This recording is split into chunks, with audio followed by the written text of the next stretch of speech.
Traditionally, we design in a rectangle. And that rectangle has a subterranean geometry. It has its own ordered relationships. First of all, we have a pair of vertical lines and a pair of horizontal lines, and where they intersect, we're going to call those eyes. Those are implicit.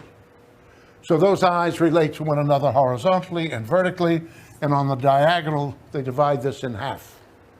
And if we divide this horizontally to establish an echo of that, and vertically to echo this, all of these rectangles have the same proportion as the mother. Any rectangle that has the same angle of a diagonal is the same proportion. So if this measures 1 by 1.5, which would be a 1.5 rectangle, these measure 1 by 1.5 as well, and if I continue breaking them down, they will continue to divide accordingly. So any rectangle that shares the same diagonal will have the same proportions, meaning that the shorter will divide into the longer the same number of times. There's a system of design called the golden section, in which we have golden sections, series rectangles, and we have root rectangles. I'm going to show you one. In the 7th lecture, we will discuss it at length, and in the 9th lecture, we will carry on even further. But it consists initially of taking a square, finding the half, and swinging that down with a compass and establishing a rectangle that has the proportions of just about the whole of nature inherent in it.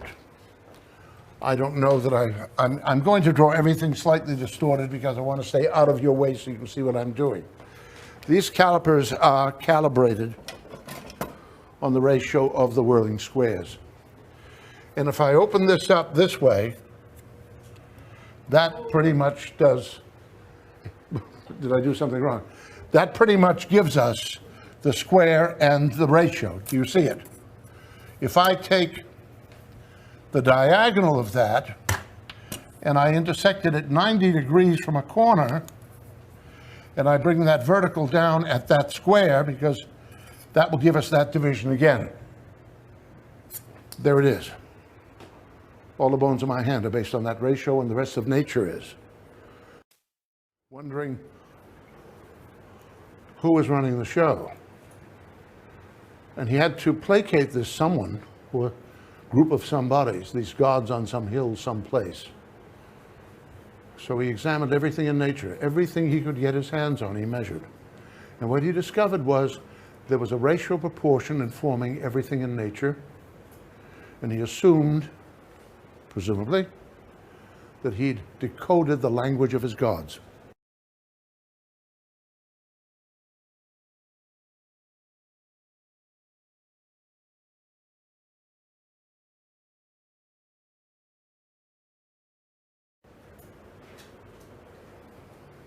Needing the cooperation and the protection of his gods, he built temples based on this ratio. He put altars in the temples designed on this ratio. He put vessels for libations on the altar tables based on this ratio. When he put effigies of his gods in his temples, they were based on this ratio, because the ratio, the geometry he employed, was in effect a prayer. All of Muslim art is based on these systems. All of African secret systems and mysteries are based on these ratios. The Egyptians used it, the Assyrians used it, the Greeks, the Italians, the Renaissance, everybody used it. And yet today, while most of the major older artists do employ it and pretend that they don't, and will not discuss it, and certainly almost none of them will teach it in the schools that our students go to study in.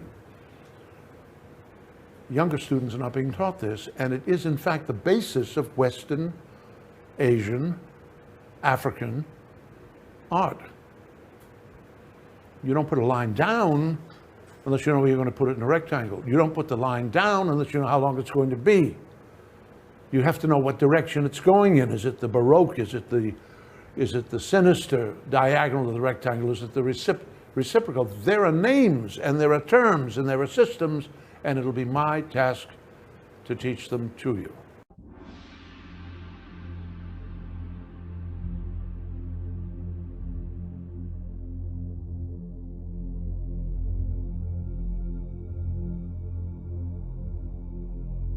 Okay, so 1, 1, 2, 3, 5, that's the beginning of the Fibonacci sequence. Next number in the sequence, what do you think? How about 8? The number after that, 13. The number after that, 21. So if you're getting those right along with me, then you've recognized the pattern that I wrote with the first few numbers in the Fibonacci sequence, which is this. It starts with a 1, the next number is a 1, then after that, to get the next number, you'll always add the 2 numbers that came before that. So 1 and 1 is 2, 1 and 2 is 3, 2 and 3 is 5, 3 and 5 is 8, so on and so forth. So that's recognizing the pattern that exists in the Fibonacci sequence. So it turns out that this sequence of numbers has all kinds of applications. It describes all kinds of things in the world that we see around us. There's a conspiracy to hide this information that DNA is a Fibonacci, is an exemplification of this number called, or entity ratio sequence called the golden ratio, the ratio that proves the existence of intelligent design, or the reality of intelligent design of the cosmos. I mean, if you go to the golden ratio site for Wikipedia too on the same theme, they don't mention any of this stuff in nature that we're going to talk about here, that we talked about in the show 2 days ago, and that we're talking about here. They talk about how it's found in architecture and math and all this kind of stuff. They don't discuss it how it's found in the measurements of the human arm. Why not? It's just, I mean, well, I think I'm making, that's the point here. I think that just made sense to me, thinking this through as I say it to you. It has to be a conspiracy. How could all this be overlooked, and how could Wikipedia leave it out? It can't be. There has to be somehow that big money has pushed their influence somehow, and they've had a drive to keep this covered up or something. These can't all be coincidences, and since they're doing that with everything else, it has to be the case that there's some movement to keep this stifled. I mean, why isn't? And here's another piece to add to this. Why isn't this in our education system? We learn all this junk geometry, pea-brain stuff when you take geometry in high school, and they don't teach you about any of this, the golden ratio everywhere in nature. I went through elementary school, high school, college, undergrad degree in college, master's degree, and halfway through PhD, and never was any of this mentioned. And we know who controls the universities, the big money behind it, all the way up to the Illuminati Nephilim controllers. So this can't be, this is planned, okay? And you just wonder, it's got to, I mean, I'm almost concluding here in my mind this Davidson College site showing up #1 in Google all the time and the first page, and Wikipedia having these strange measurements which don't correlate with all kinds of these examples from academic sites I'm finding. I'm putting them all, pictures of the screenshots in the newsletter. It's got to be a conspiracy. I mean, we could keep going compiling the evidence, it would just all lead to it. So, and if we could keep compiling evidence of it being a conspiracy, I mean, everything points towards it. I'm just throwing ideas off the top of my head. These strange sites show up at the top. Wikipedia's wrong. It's covered up completely in the best-selling books about the golden ratio, which come from wealthy university professors. It's the universities and education, government-controlled education system absolutely covers it up. You see how, I mean, everything's falling in the same direction. So when everything, all these conclusions point to the same direction, that it's covered up and hidden. They used to meet in secret to discuss their mathematical discoveries. Only members were allowed to attend. They had a secret emblem, the pentagram.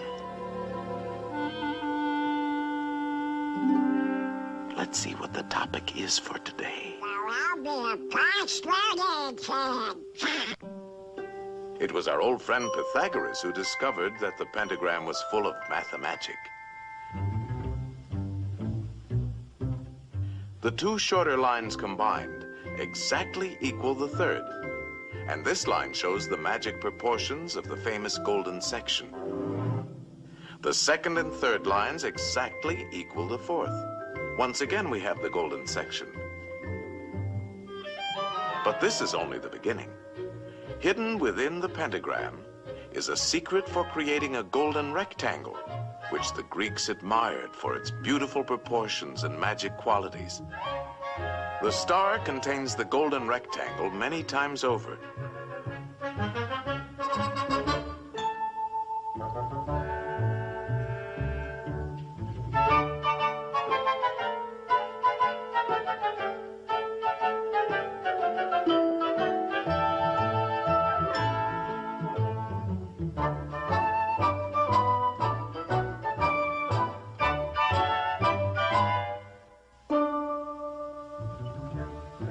It's a most remarkable shape. It can mathematically reproduce itself indefinitely.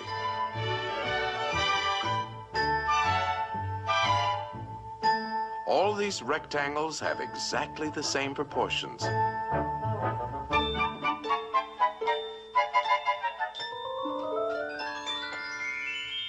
This figure also contains a magic spiral that repeats the proportions of the golden section into infinity.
I will show you the science of actually how the cells work, and you will have more knowledge than most doctors in the world today because they still believe in the genes.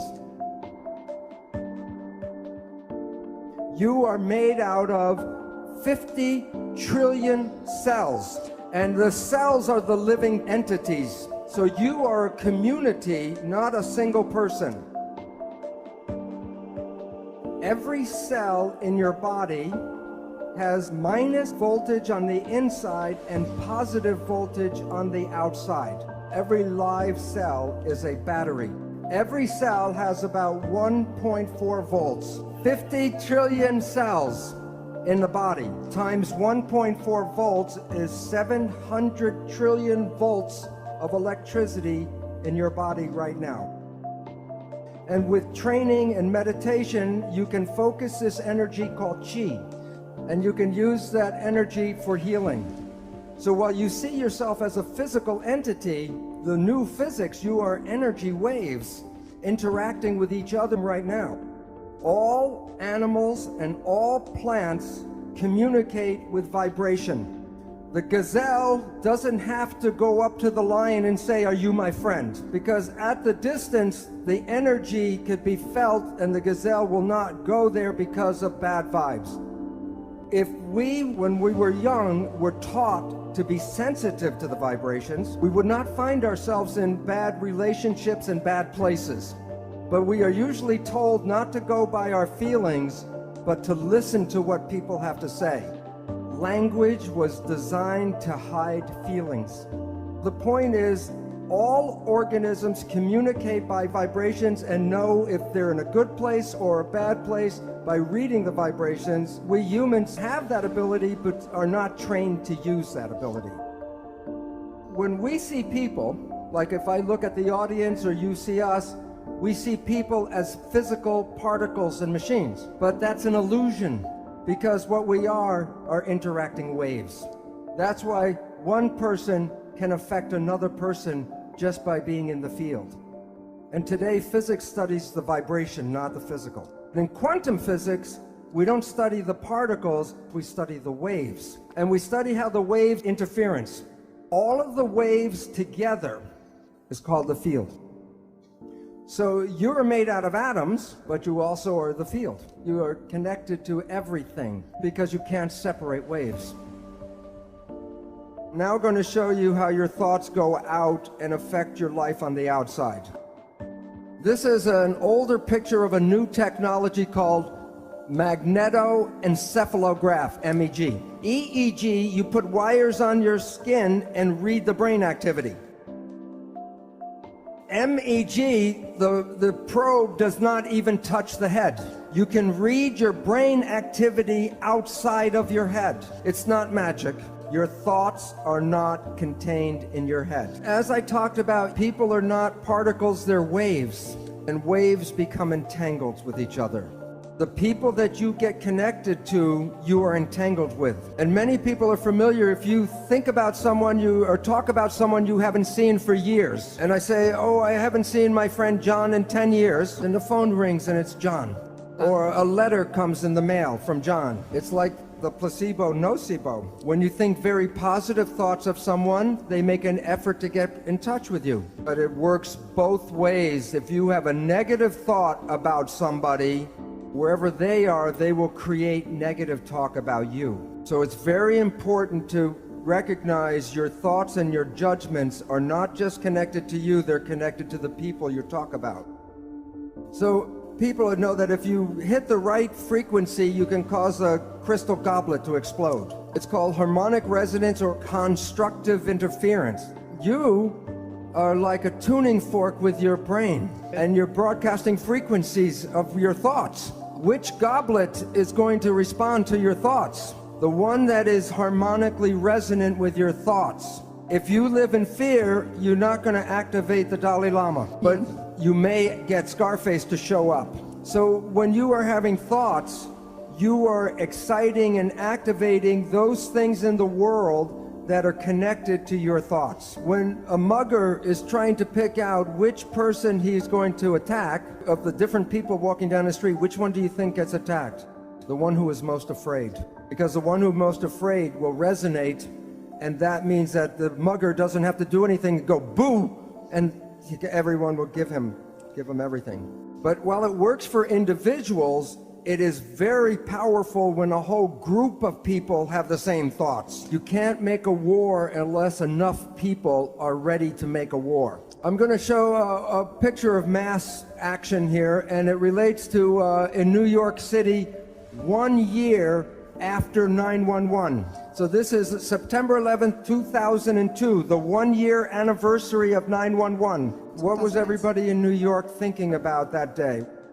The winning number, 911, because we collectively create the reality.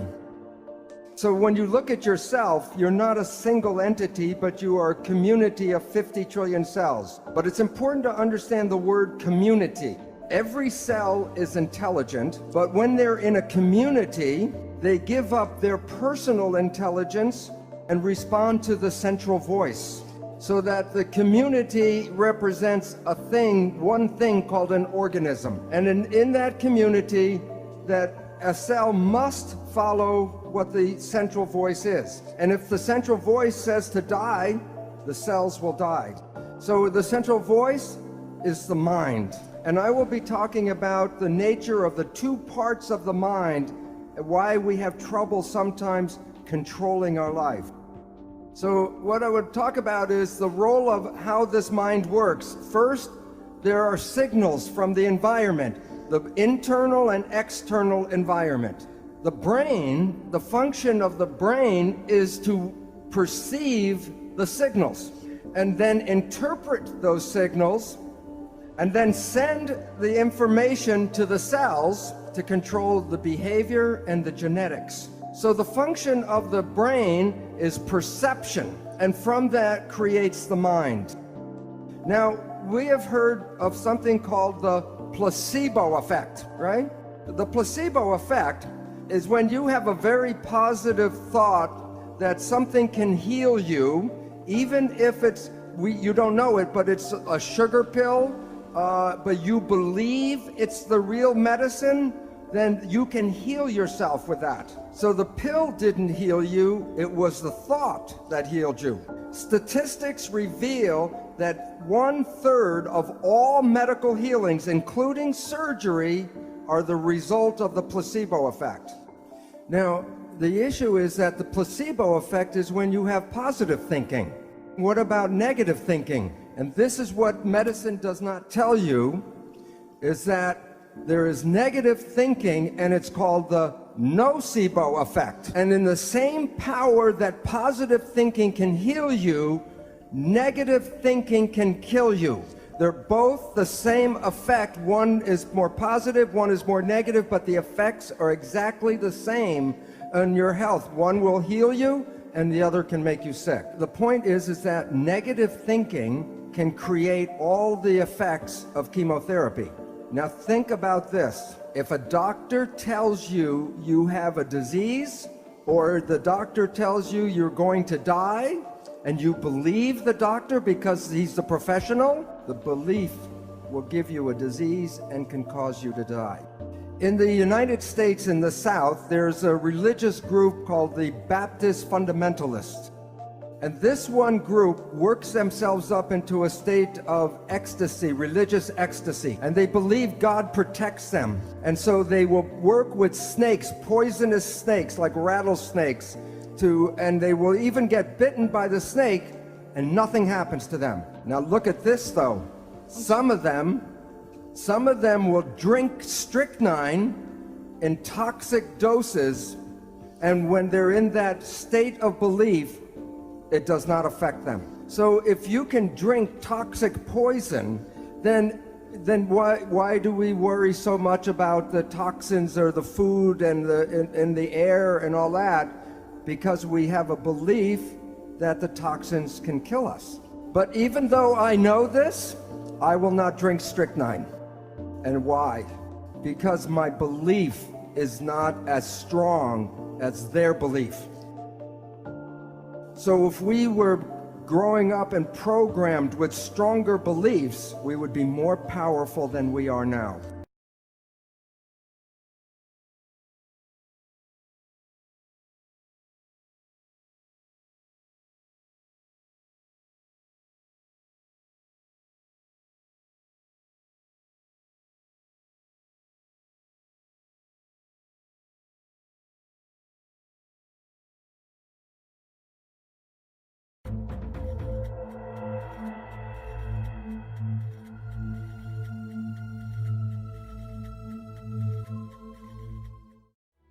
Individuality, the trademark of any artist, designer, or architect.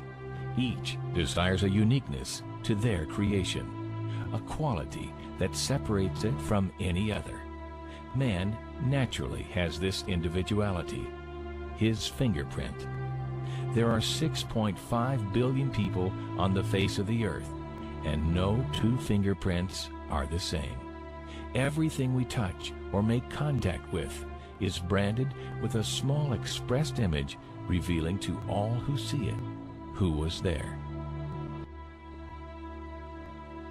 Around 1200 AD, a man named Leonard Pisano, better known as Fibonacci, discovered a sequence of numbers that created a very interesting pattern. The sequence begins with the numbers 1, 1, 2, 3, 5, 8, 13, 21, 34, and continues indefinitely. Each number is obtained by adding the last two digits together. A rectangle with a length and width of any two of the numbers of this sequence forms what is known as the golden rectangle, a perfect rectangle. A golden rectangle can be broken down into squares the size of the next Fibonacci numbers down and below. If we were to take a perfect or golden rectangle, break it down into smaller squares based on Fibonacci's sequence, and divide each with an arc, the patterns begin to take shape. We begin to see Fibonacci's spiral. The spiral in and of itself is insignificant. Its importance is revealed in where we find it. Take, for example, the sunflower. The display of its florets are in perfect spirals of 55, 34, and 21, the sequence of Fibonacci. The fruitlets of the pineapple create the same spiral based on the sequence. The pine cone does the same. As currents move through the ocean and the tide rolls onto the shore, the waves that bring in the tide curve into a spiral that can be mathematically diagrammed onto a plot at the points 1, 1, 2, 3, 5, 8, 13, 21, 34, and 55. Buds on trees, sand dollars, starfish, petals on flowers, and especially the nautilus shell are formed with this exact same blueprint.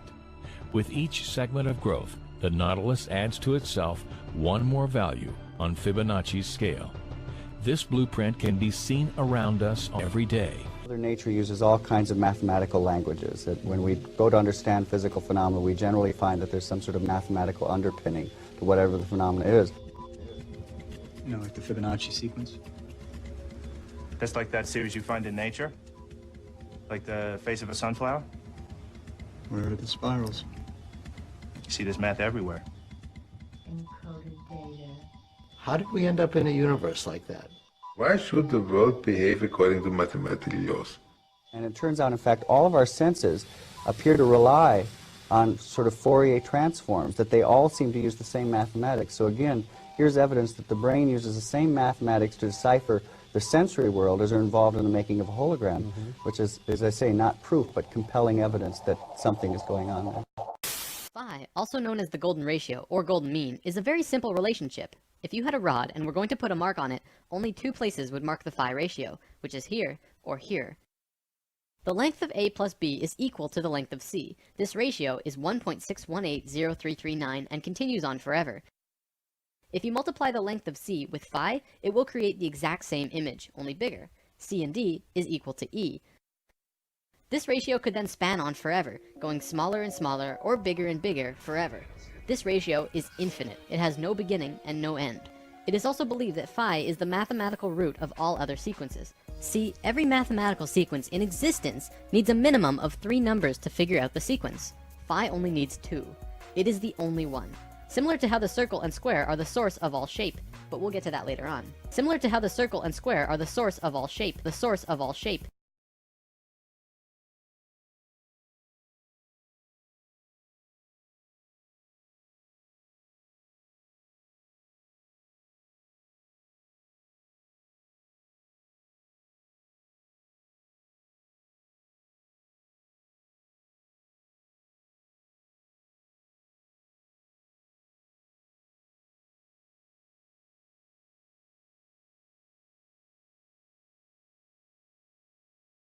similar to how the circle and square are the source of all shape. The next thing that you need to know is that this ratio is found in all life everywhere. Sort of. By sort of, I mean it's really Fibonacci, but we'll look at that in a moment. Look at your hand. Not only does each finger have its own ratio moving up each finger, which is phi to the next bone, but it oscillates back and forth from the tallest finger to the thumb. You wonder why the human hand is like that? It's based on phi. This relationship is found throughout the body in various ways, moving up the arms and legs, in your face, throughout the entire body. This is a Greek statue that accurately represents this. The Greeks were very precise when they made their art, because they understood phi, Fibonacci, and the importance of these sequences. When the Romans took over Greece, you could see the perfection in statues just completely disappear. I'm not saying the Romans were bad artists, they just didn't measure everything to the same caliber that the Greeks did. Here is the phi ratio in butterflies. You can see this ratio everywhere, from the wing size to the body to the antennas. They're all phi ratios. Here's dragonflies. It's the same story. Phi runs along the entire body, and the relation to the body and the wings. Here it is in frogs. Phi is found throughout the body in relation to the head, to the arms, to the fingers, and so on. Well, what about fish? You'd think they wouldn't be found in fish. Well, here's 3 kinds of fish. Once again, the ratios are consistent. It doesn't just apply to these creatures though. Regardless of what mammal, insect, avian, plant, or living creature of any kind, you will find this ratio one way or another. There's a reason for this, but we'll get to that in a moment. Let me show you the importance we used to place on this golden ratio. In ancient times, we built many structures based on phi because we understood divine proportion. This is the pagoda of Yakushiji Temple in Japan. It's built with these same mathematics, from the doorway to the ball on top of the temple. It is a structural embodiment of the proportions that all life holds. The Parthenon in Greece also has the exact same mathematical structure, but even more. I recommend watching Nova's Secrets of the Parthenon if you wish to learn more about this, because the stuff that they find is really cool. The Great Pyramid in Giza also has these proportions. They're incredibly precise, perfect in every way. You'd think that by building these structures using the logical and mathematical proportions so carefully, that they would hinder the creativity behind these buildings, but they really don't. In fact, the left brain understanding all of this can even enhance creativity if used correctly. It makes me wonder about all of the world-famous buildings of the modern world. Could phi be a large factor in what makes them stand out? Let's move on to our next sequence, which is called Fibonacci. Now, the Fibonacci sequence is life's way of creating the golden mean. Allow me to explain. This sequence is continually made from adding the previous number to the current. 1 and 1 is 2, 2 and 1 is 3, 3 and 2 is 5, 5 and 3 is 8. You can see how it continues. Now, what most people don't know about Fibonacci is that it actually continually strives closer and closer to the phi ratio. By dividing the current number into the last, you can see this happening. 1 into 1 is 1. Well, that's not close at all. 2 into 1 is 2. This time it's over phi, but closer. 3 into 2 is 1.5, which is under, but closer still. 5 into 3 is 1.666. This time it's over, but even closer. Continuing with that, it's 1.6, and then 1.625, 1.615384, 1.619048, and so on. It continually oscillates over and under the phi ratio, never quite making it there, but continuing on closer and closer every time, until eventually you can't even tell the difference. Because phi is an infinite number, this sequence will go on forever. Let's look at some spirals in nature, another way that phi and Fibonacci can manifest. This is a nautilus shell. Many people will say it's phi, but it's really Fibonacci. See how when it's in its earliest form, it's crude, not smooth or anything? One look and you can tell that's not phi. But as it goes out farther and farther, it gets closer and closer to phi. It becomes a nearly perfect phi spiral by the time it's all the way out here. This also happens with sunflowers, pine cones, and many plants in nature. In many cases, such as the pine cones and sunflowers, it flows in a double spiral or more, much like the spiraling arms of a galaxy. From the microcosm to the macrocosm, spirals are always present. So phi is basically source, or spirit, or God, in a mathematical way of thinking. The math of God.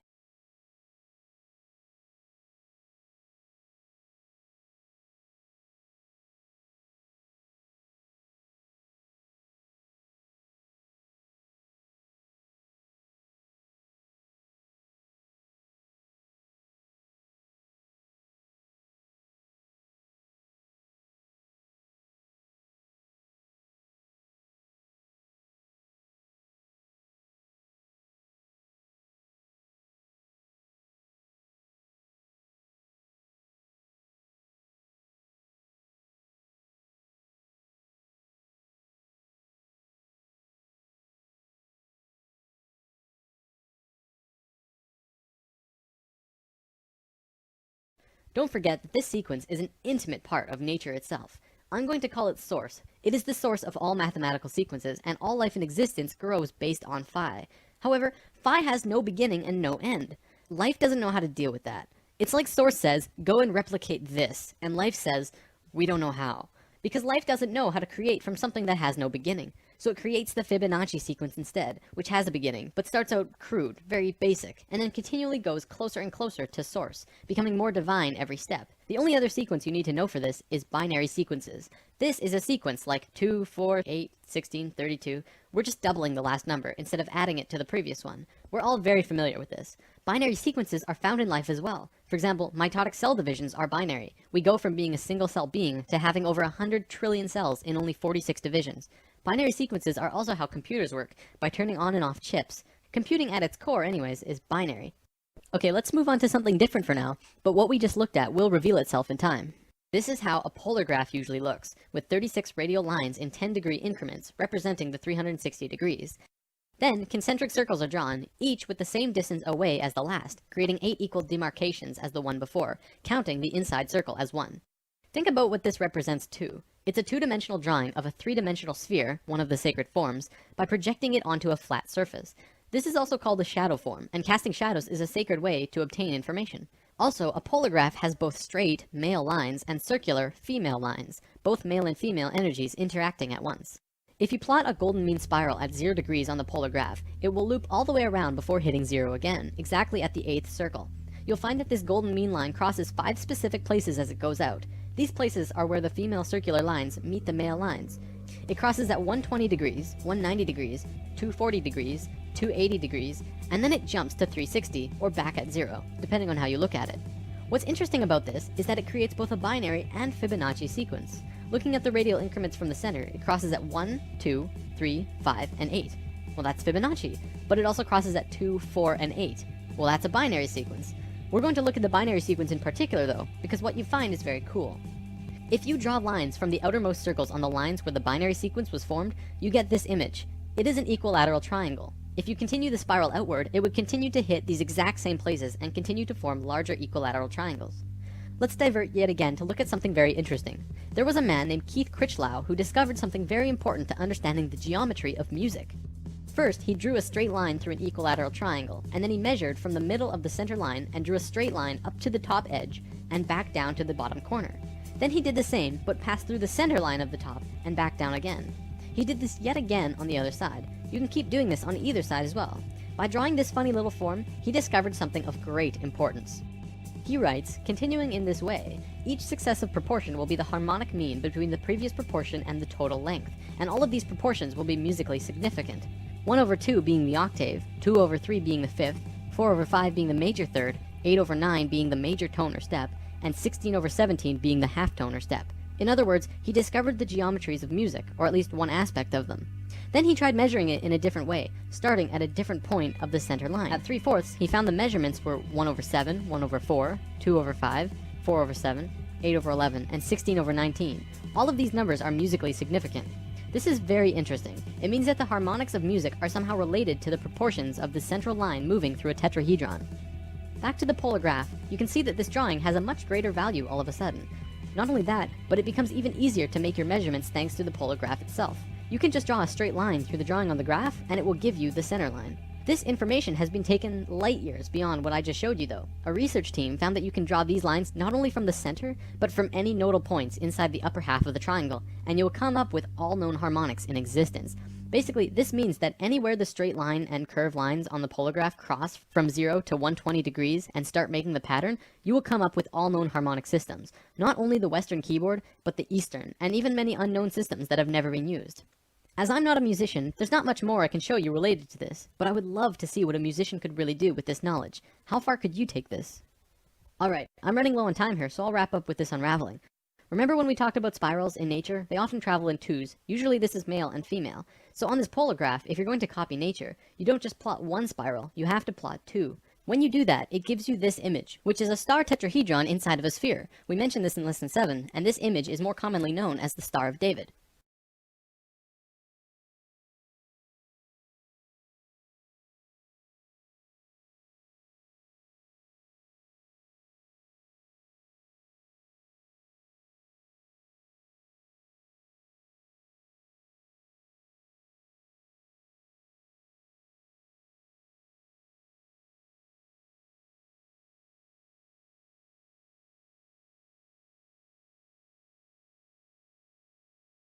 It's pretty crazy, and very eye-opening now that we have this information about what this really means. Inside the star tetrahedron, another one fits perfectly. We can continue to put more and more star tetrahedrons inside or outside of the other star tetrahedrons, the same way the golden mean spiral can wrap around the polar graph infinitely big or infinitely small. You'll notice that this smaller tetrahedron also happens to fit perfectly around this sphere. Well, check this out. If you put this same size sphere centered on the point of every single star tetrahedral point, guess what suddenly reveals itself?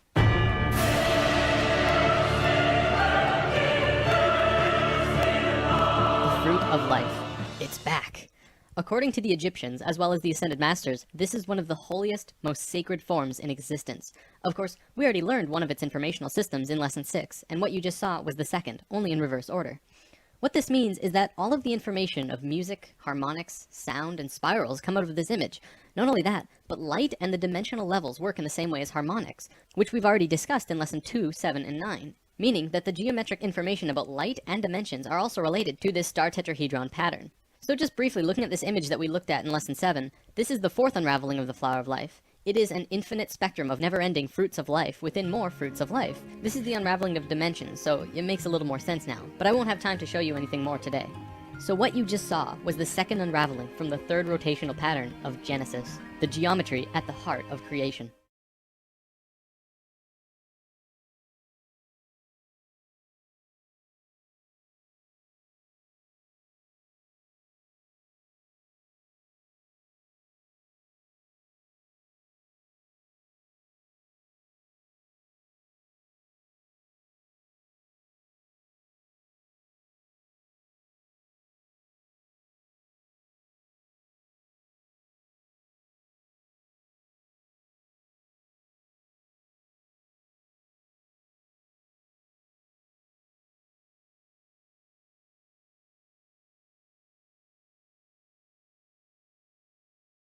Because everything, listen closely, is tethered. The conjugate nature of the universe, just like light and illumination, okay, is that everything is lashed ultimately to inertia, to ether.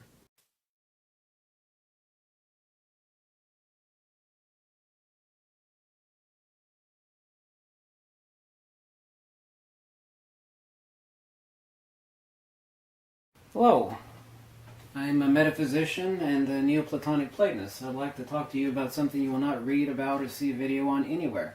It's the lost secret of the Pythagoreans, as found in Plato's Republic 509d to 511.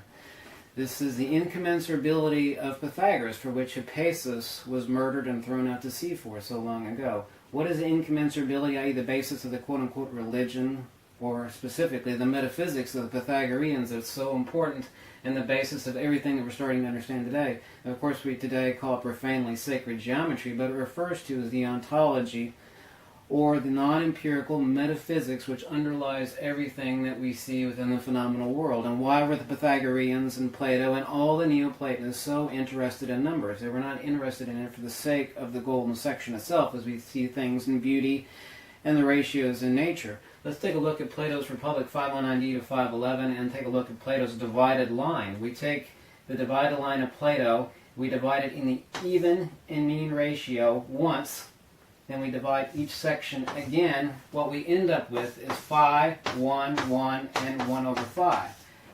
Professor Scott Olson of Ocala, Florida made this discovery many years ago. However, this is only about 2 or 3% of the discovery. I've been working on this and published an article about it back in 2005 and have about 300 some pages plus written on this discovery, and I have every book ever written on the Pythagoreans, the Neoplatonists, and their number ontology. I'm not talking about numerology or anything related to paganism. We're talking about Hellenic rationalism, the actual metaphysics and science of Numenius, Proclus, Plotinus, Numenius, Albanus, Plato, specifically Pythagoras, and who knows before him, of which we don't have a recorded history.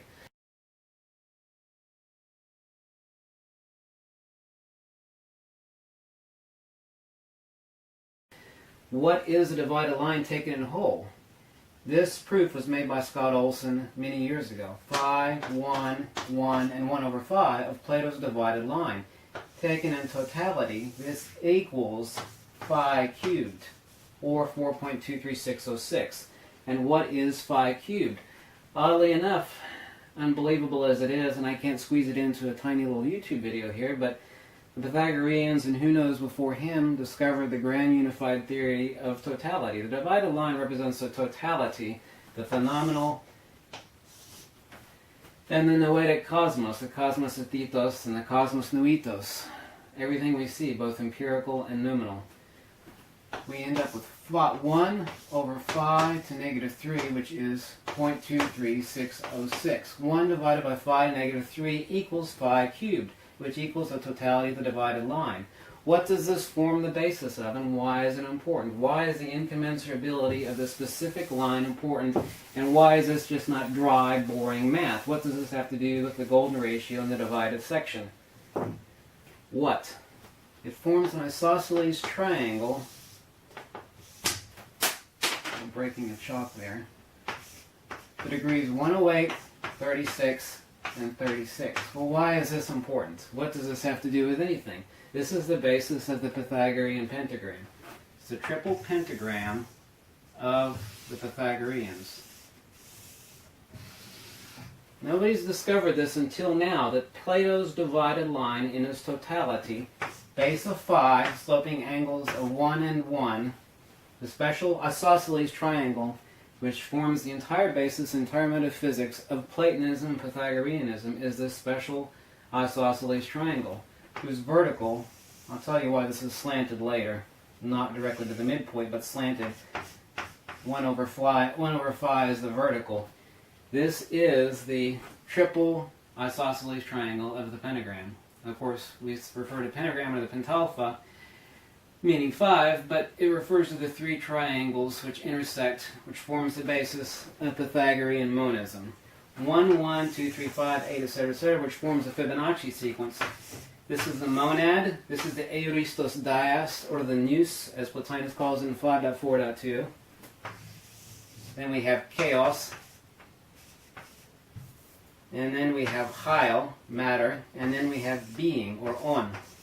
So we have monad, nous, chaos, chyle, and on. Or as I've called it with 5 M's, monad, mind, magnitude, matter, and man, i.e. being, or on. Why is this important? What does it form? This is the logarithmic spiral, the golden section. Everything to do with the alpha and the omega of all Pythagoreanism. It's published in an article by me back in 2005 called Pythagoras, Plato, and the Golden Ratio, ISBN number 0-9712541-5-X. If you take a look,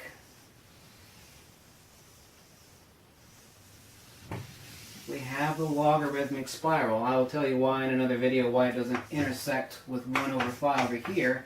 Basically the reason is that this is chaos and chyle, i.e. space and matter, and this refers to the monad and the nous. This is the Euristos dios of the Pythagoreans. Why is this important? Why does this form the basis of all Pythagoreanism? Why has nobody understood until I published and made the discovery in 2005 that the 1-1-5 triangle is the basis of all Pythagorean science, metaphysics, and explanation for the totality of everything, both existentially and as regards to metaphysics, regarding the soul. The psyche to pantos, the cosmos nuitos, what does this have to do with a vertical of 1 over phi? Remember, each one of these, 1, 1, phi, and 1 over phi, forms the basis of Plato's divided line, which is phi, 1, 1. This is the midpoint, excuse me. Phi, 1, 1, and 1 over phi. All of this is summed up in the simplex equation of 1 over phi to the power of negative 3. This is the totality of everything in Plato's divided line, which is phi cubed. Phi, 1, 1, 1 over phi is phi cubed, which is equal to 1 over phi to the power of negative 3. Phi is the 1 as 1 is the phi. This is a mathematical certainty. It doesn't have to be proven by me. This was proven a long time ago. This would literally take about 30 videos to get into all the details and the proofs and the elaborations to why this is so important. But basically everything that the pagans and the Christians, insofar as their nonsensical trinity, have hijacked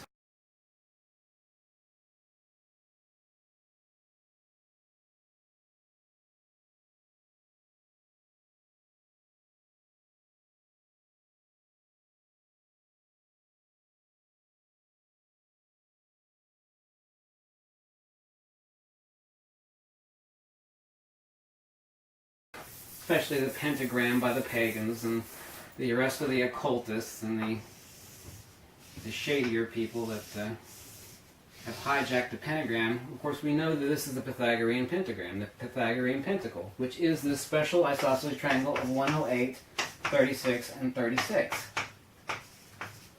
1, 1, and 5, with a vertical of 1 over 5. In future videos, I'll talk about why this is important and what this has to do with the golden section. Phi is, of course, not about the phenomena, but is about the ontology, the metaphysics, the only thing that Plato was interested in.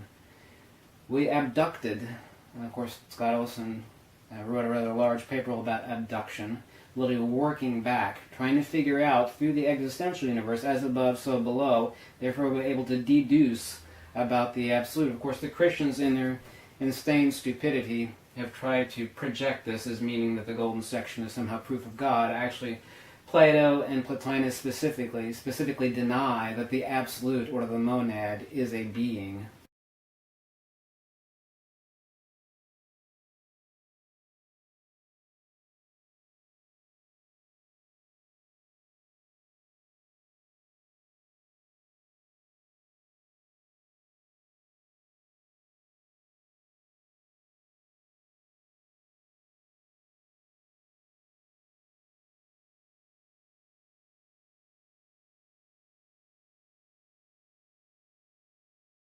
Of course, that is irrational and is completely against Hellenic rationalism and is specifically against what Plotinus elaborated in great detail about. And, of course, Plato did not believe that the monad was being. Of course, all creationism is a pure stupidity.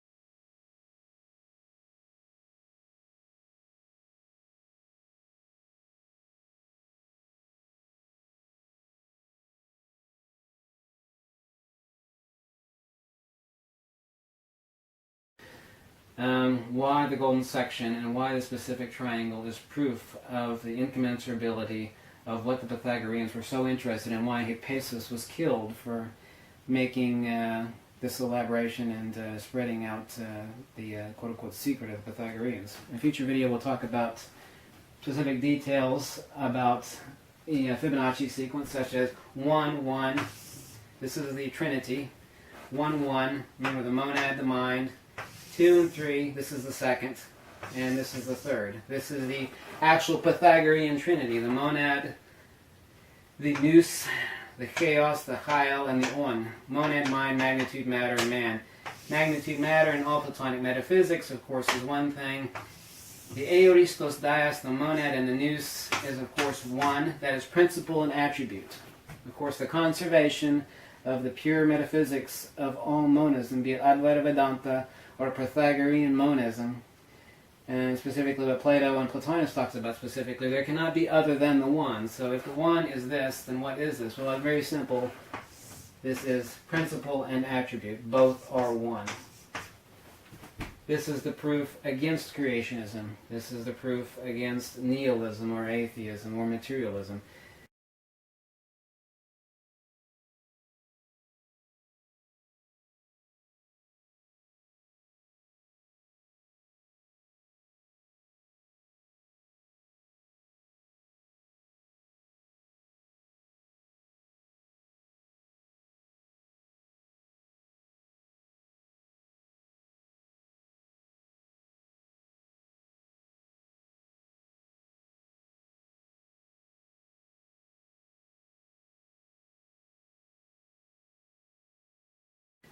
A genuine affirmation of what the greatest minds who have ever walked the face of this earth, Pythagoras, Plato, Plotinus, have all said is wrapped up in the incommensurability of this specific isosceles triangle and what it has to do with the incommensurability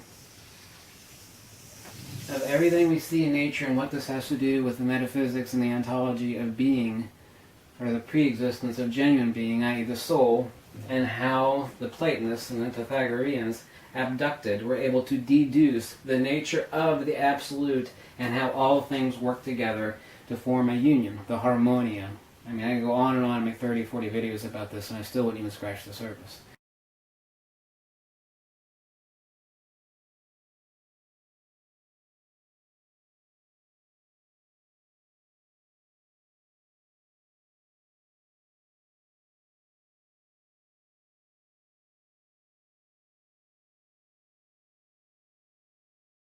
But this is a discovery that I made back in 2005, and I'll talk about it further in future videos. I hope you find this interesting.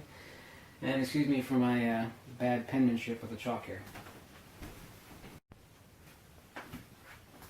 The question is, why were the Pythagoreans so interested in the golden ratio, the golden section? I have every book ever published about the golden ratio, the golden section. Mark Livio's book, Geometry of Art and Life, The Divine Proportion.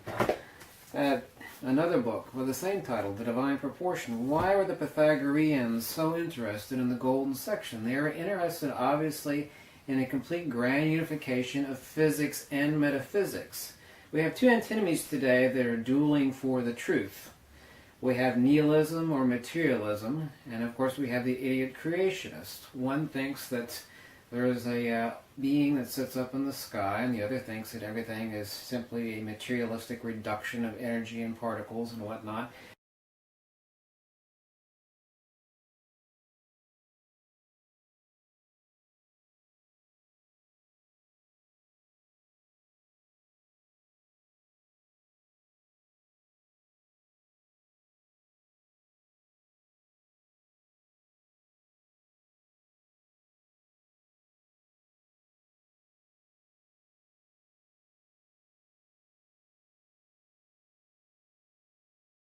The Pythagoreans unified physics and metaphysics, and believe it or not, the grand unified theory, which all modern scientists today believe is a divinely simplex equation, was, as rediscovered by me back in 2005, a very simplex equation.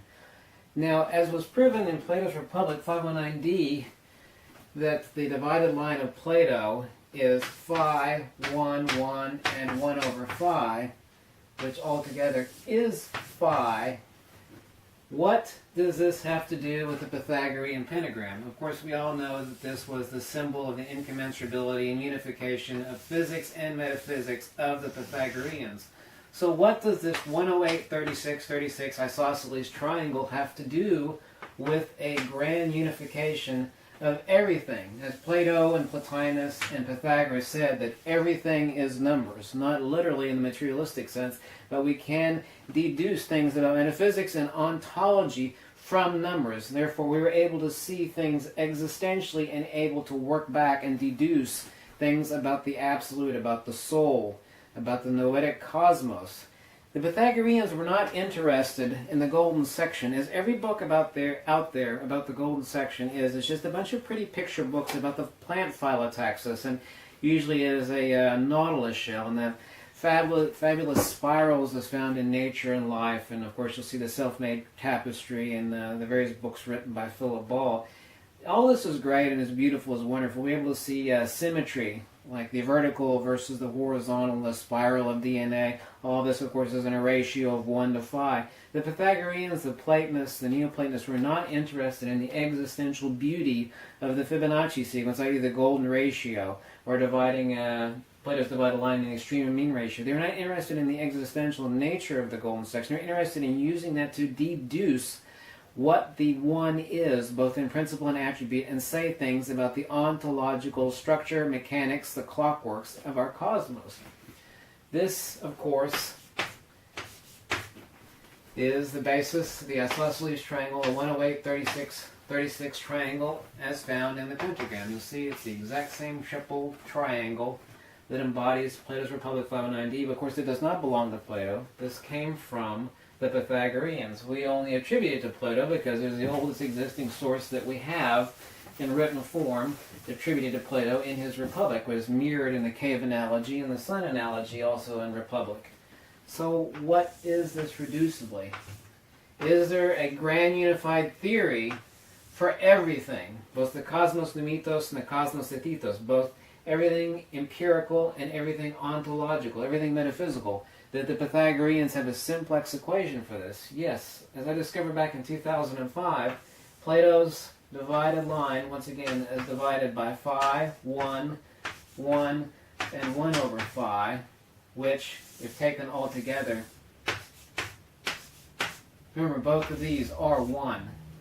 We have sloping angles of 1 and 1 with a base of phi. Phi reducible once again to phi 1, 1 over phi.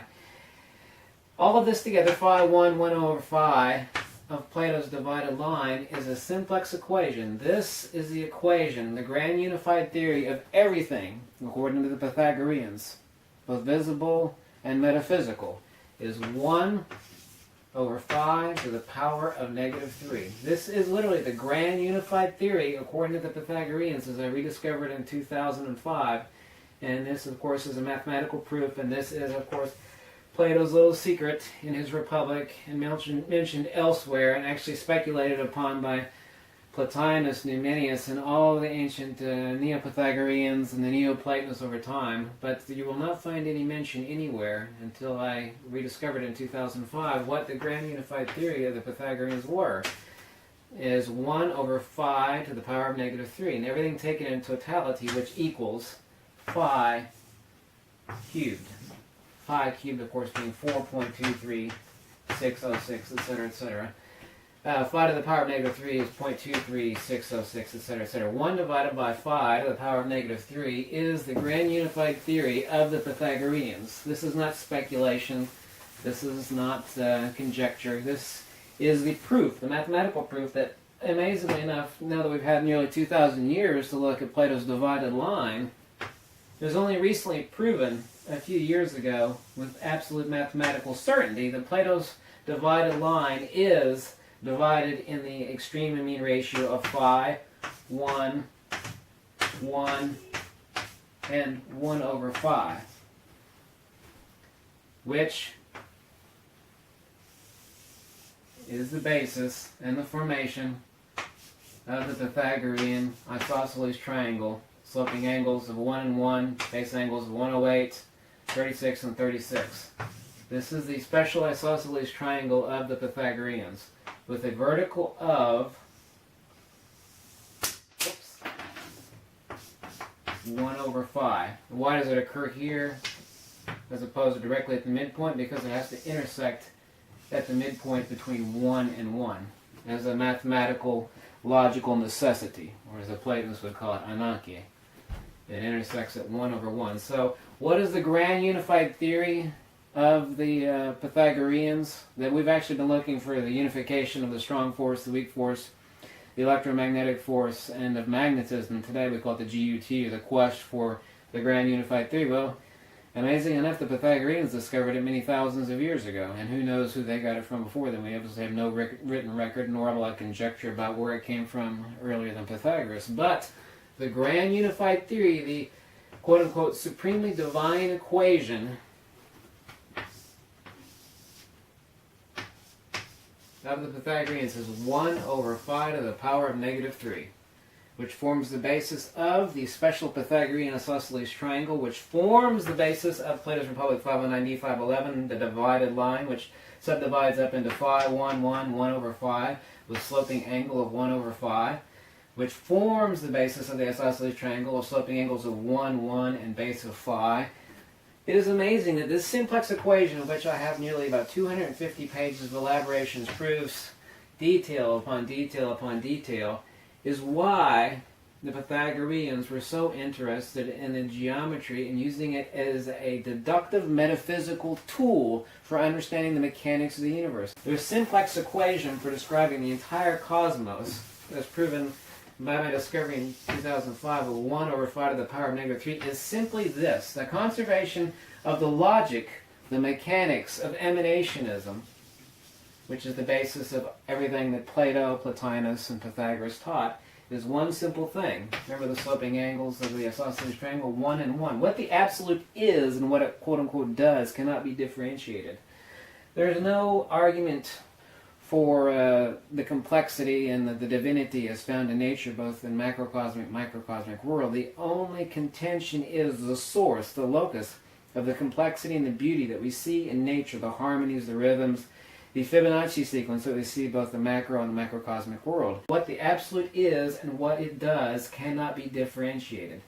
This is the absolute, the one, and what it does, quote unquote, for lack of a better term, 5 to the power of -3, what the absolute is and what it does cannot be differentiated. What does this mean? In other words, there is nothing in this world, or nothing that underlies the substrate to this world in metaphysics or existentialism, which does not have at least one attribute. What the absolute is and what it does are not differentiated. What the one is and what it does are the same thing. What light is and what it does are one and the same thing, light and illumination. One does not differentiate light from what it does, like illumination, or does one differentiate illumination from light. This is, unfortunately, a very short video that requires many hundreds of pages of discussions, and I cannot jam it all into a tiny little video. But basically, once again, the Pythagorean pentagram, taking it out of the hands of the unintelligent pagans, and I'm sure they're going to hate me saying that, and the pagans and the other lesser people, taking the pentagram to the original source of the Pythagoreans, forming the basis of Plato's divided line, phi, 1, 1, and 1 over phi, Plato's divided line. We have the equation for the totality of everything in the cosmos de mythos and the cosmos de thethos, according to the Pythagoreans, phi, 1, 1, and 1 over phi, which is simply altogether, of course, phi, summed up in the simplex equation of 1 over 5 to the power of -3. And of course, that'll not be proven true in my lifetime, but the math is correct. But this literally is the grand unified theory for everything, as found out by the Pythagoreans, and who knows before them, thousands of years ago. This is literally the grand unified theory of physics and metaphysics, according to Pythagoras. As Pythagoras said, everything is numbers. Well, this was the number of Pythagoras. This was the harmony, the special quote-unquote secret of Plato, the secret that's hidden in both Plato's cave analogy, the secret that was hidden in Plato's divided line of Republic 590 to 511, Plato's sun analogy. It was also talked about by Plotinus. I've only uncovered this once again in 2005, and it's unfortunate that I don't have enough time, nor do you probably have the patience for me to go into all the details about this. Hopefully you'll discover further. I'll make some future videos about this, and specifically about the Pythagorean pentagram and why this formed the symbol, the basis of all Pythagoreanism, because within it is the entire encapsulation of the physics, the metaphysics, and the mechanics of everything that the Pythagoreans believed, taught, and found to be truth, both about the metaphysics, the ontology, and the existential world, and was the complete logical proof of everything. Okay, let's see if we can explain some things really simply. I also told you that Mother Nature has her own type of line, and it is not the line of a human. As a human, we make a point and a line. Mother Nature does not work that way. There's not a single straight line in the universe, but let's get to that in a second. What about Mother Nature's line? Natura naturans actually would be the appropriate description. Point, even point is an incorrect term. We're sort of limited by linguistic conceptualization. Obviously, language is only concepts and projections within empirical consciousness. That does not give us a true comprehension. We need to arrive at true comprehension instead of existential or empirical mental or conscious projections, which do not give us a true deep noetic understanding on the level of what we would deem true comprehension or wisdom. Mother Nature's line. This. Not this or this, but this and this. The line of a human being, point, line, is not the line of Mother Nature. We have a point, inertia, dielectric, a field. What is a field? A field is not a particle. Everything is fields, and fields are not particles. What explains magnetism? Let's talk about the curvilinear nature. Now, I've explained in my book what magnetism is and what defines magnetism. Now, Faraday called magnetism the dielectric field, and he's correct. And that is no different, listen very closely, that is no different than saying that illumination is the field of light. Faraday said that magnetism was the dielectric field, and he is correct.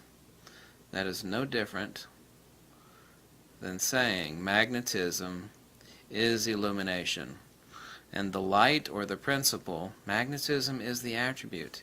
This is Mother Nature's line, the release of inertia. It is not a straight line, it is a curved linear line. If you actually look at this line, this curved linear line, and overlay it again thousands and millions of times, you'll actually see a vortex. Everything in nature is a vortex. I'll explain it to you very, very simply. Why? People have been trying to explain, why is everything in nature a vortex? There is not a single straight line in the universe. Well, sure, this computer's straight and the table's straight. No, I'm talking about in the principle of Mother Nature, why there is not a single straight line and what actually defines a vortex. Now, it actually would take me hours, and it will be in the 4th edition of my book, Uncovering the Missing Secrets of Magnetism, the true denotation and connotation of a vortex. But let's take a look at this little vortex. This is an actual shell of Mother Nature. Okay, it's a true vortex. You know about a dog on a leash? Dog on a leash, sees a cat come by, it reaches the end of its leash, it follows the cat around, it runs around. Why? Why is a vortex, why is a spiral formed? And when we overlay one spiral, we think of a line like this. I've already told you that this is Mother Nature's line, but her line is actually like this. And if you overlay this hundreds of times, you will see the exact same damn thing that I've shown you in hundreds of videos underneath the Ferro cell, a spirograph-like pattern. Okay? That is called a hypotrochoid. Now, while I've explained in the book that magnetism is a reciprocating, precessional hyperboloid, there are only 3 principles of field mechanics that define all cosmic field modalities: longitudinal, toroidal, and hyperboloidal. Now, what's a torus? A torus is like a donut. Well, what's a hyperboloid? It's like an hourglass shape. Okay, we all know what an hourglass shape looks like. It's very, very skinny right in the center, 2 bulbous ends. If you actually overlay the mirror, and this is the conjugate nature of the universe. This is actually the cross-section from James Clerk Maxwell and Nikola Tesla's diagrams on an electrical circuit. You will see the conjugate relationship that defines magnetism. If you actually take a cross, this would be the toroid. The torus. The cross-section of this would be the hourglass. Excuse me, not the negative. The negative image of the torus, or the toroid, would be the hyperboloid, the hourglass shape. This is the torus. What defines magnetism? Why are there no straight lines in the universe? Because everything, listen closely, is tethered. The conjugate nature of the universe, just like light and illumination, okay, is that everything is lashed ultimately to inertia, to ether. If we're going to say that magnetism, as Faraday accurately stated, and he was the first person to do deep investigations into magnetism, Nikola Tesla and the rest of the people perfected AC generators and, you know, all of our modern electrical system. But the first really, really intelligent statement was made by Faraday. And he called magnetism the dielectric field. And this is, like I said, exactly like saying that magnetism is the illumination of the principle of light. Light and illumination, 1, 1, 2, 3, 5. Do you notice the first 2 numbers in the golden section are 1 and 1? Why is there no straight line in the universe? Well, this is Mother Nature's line, as I've told you already. But this is Mother Nature's line in true, if I can bend it correctly here. If we take a cross-section of this, overlay it many times, you'll see a vortex, just like you see in this shell, a logarithmic spiral, just like you see in this shell. Why? Just like the dog on the leash, all force divergence, which is what magnetism is, and it actually, the equation for that, the expression, is 1 over 5 to the power of -3, which is actually have my discovery, tattooed on the side of my wrist right here, is an expression. When people think, well, that's a number. That's phi cubed. 1 over phi to the power of negative 3, 4.23606, which is phi cubed. No, that is the expression of the loss of inertia. That is the expression of divergence. L'Amour frequency, precession. Let's talk about magnetic divergence really quickly. Now, we know that the loss of inertia necessitates divergence, okay? A magnet does not have poles. It has the inverse of counter space.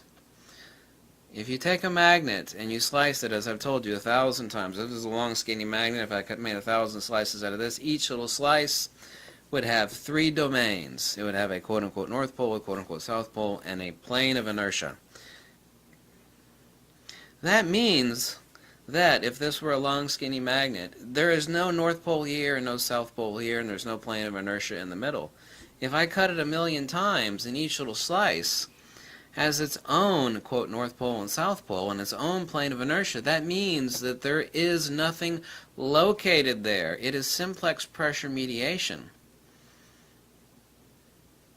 The real fundamental nature of understanding what magnetism is and cosmic mechanics is if you need to wrap your brain around something very fundamental, that if I cut something in two and then cut it in two again and again and again thousands of times, and this is incommensurability, point non-specific incommensurability.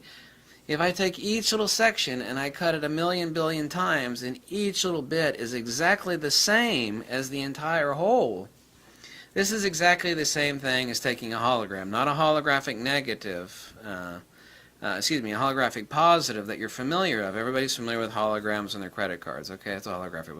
I'm talking about a holographic negative. You take a hologram of this shell, not the positive image, the one that people look at. Okay, that's the other image of the hologram. If you take the original holographic negative and you cut out a little section, let's say this is a picture of the shell and I cut out a little section down here, if I reproject the laser light through that little section, you will be able to see the entire image of the shell. It's like, well, I cut out an image of the holographic negative way down here where there is no shell in the entirety of the negative. Let's say the negative is this large and I cut out a section down here. The entire image will still be found. That is a philosophical and metaphysical and field mechanics principle that the ancient Egyptians and the ancient Greeks knew and understood, a small band of them anyway, and which today is as alien as a three-headed monster from Planet X. We have no idea what the hell incommensurability means. No damn idea. Here enters the great advantage of me being an expert in field theory and translator of ancient Greek and Pali. Incommensurability, taking that magnet and cutting it 1,000,000 times. Each little bitty section is exactly identical to the whole. So that means that there is absolutely no North Pole located at. Location, locus. Locus. In the Greek it would be topos. There is no North Pole located at here or South Pole here, or a plane of inertia, what the modern science and physics calls a block wall, but a description isn't an explanation. It is not located there. You can't cut it out like, well, I'm going to take a piece of bread, I'm going to cut out the meat part, and extract it, and I'm going to be no, you can't. In the sandwich that makes up a magnet, it is absolutely impossible to cut out the top slice of the bread from the bottom slice or cut out the meat. You need to wrap your brain around that for 2 seconds and think about that and pause this damn video and think about that. In the sandwich, if it were a magnet, there is no section that you could cut out. Do you understand what that actually means? The philosophical ramifications and the nature of the metaphysics and understanding field mechanics and magnetism is the most fundamental principle in the universe. It is that which defines volume and everything. You can't cut any part of it out. This is not my opinion or belief or feeling. This is a hardcore damn fact. I slice the sandwich, I'm calling a magnet a sandwich here, I can't cut any portion of it out. Each little bit that I cut out will be exactly the same as the entire whole, except in magnitude smaller, because it'll be a smaller slice of the magnet. What defines a magnet is field coherency, and it operates off the Lamour frequency. Gyromagnetic precession. I assume you know what a gyroscope is. Okay, this would be a gyroscopic precession, just as the Earth precesses like once every 10,000 years, I believe.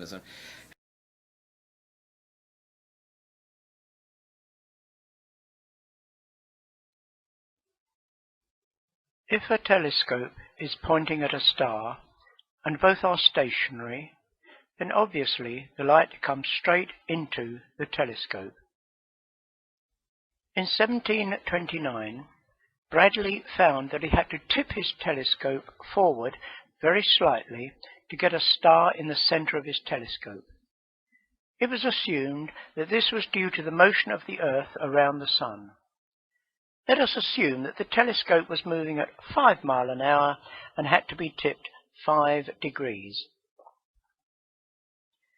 This 5-degree tipping, however, could equally be caused by the ether moving at 5 miles an hour, carrying the stars around the Earth.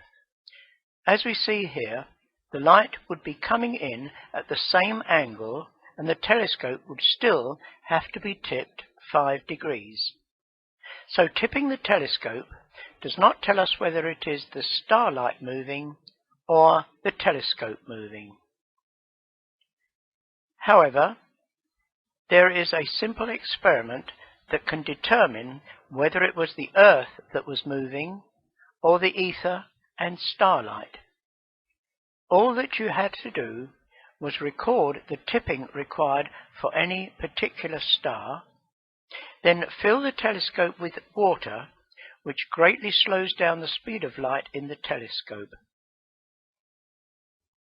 So here is the moving telescope filled with water, tipped at 5 degrees, and you can see that the starlight does not now reach the eyepiece at the bottom.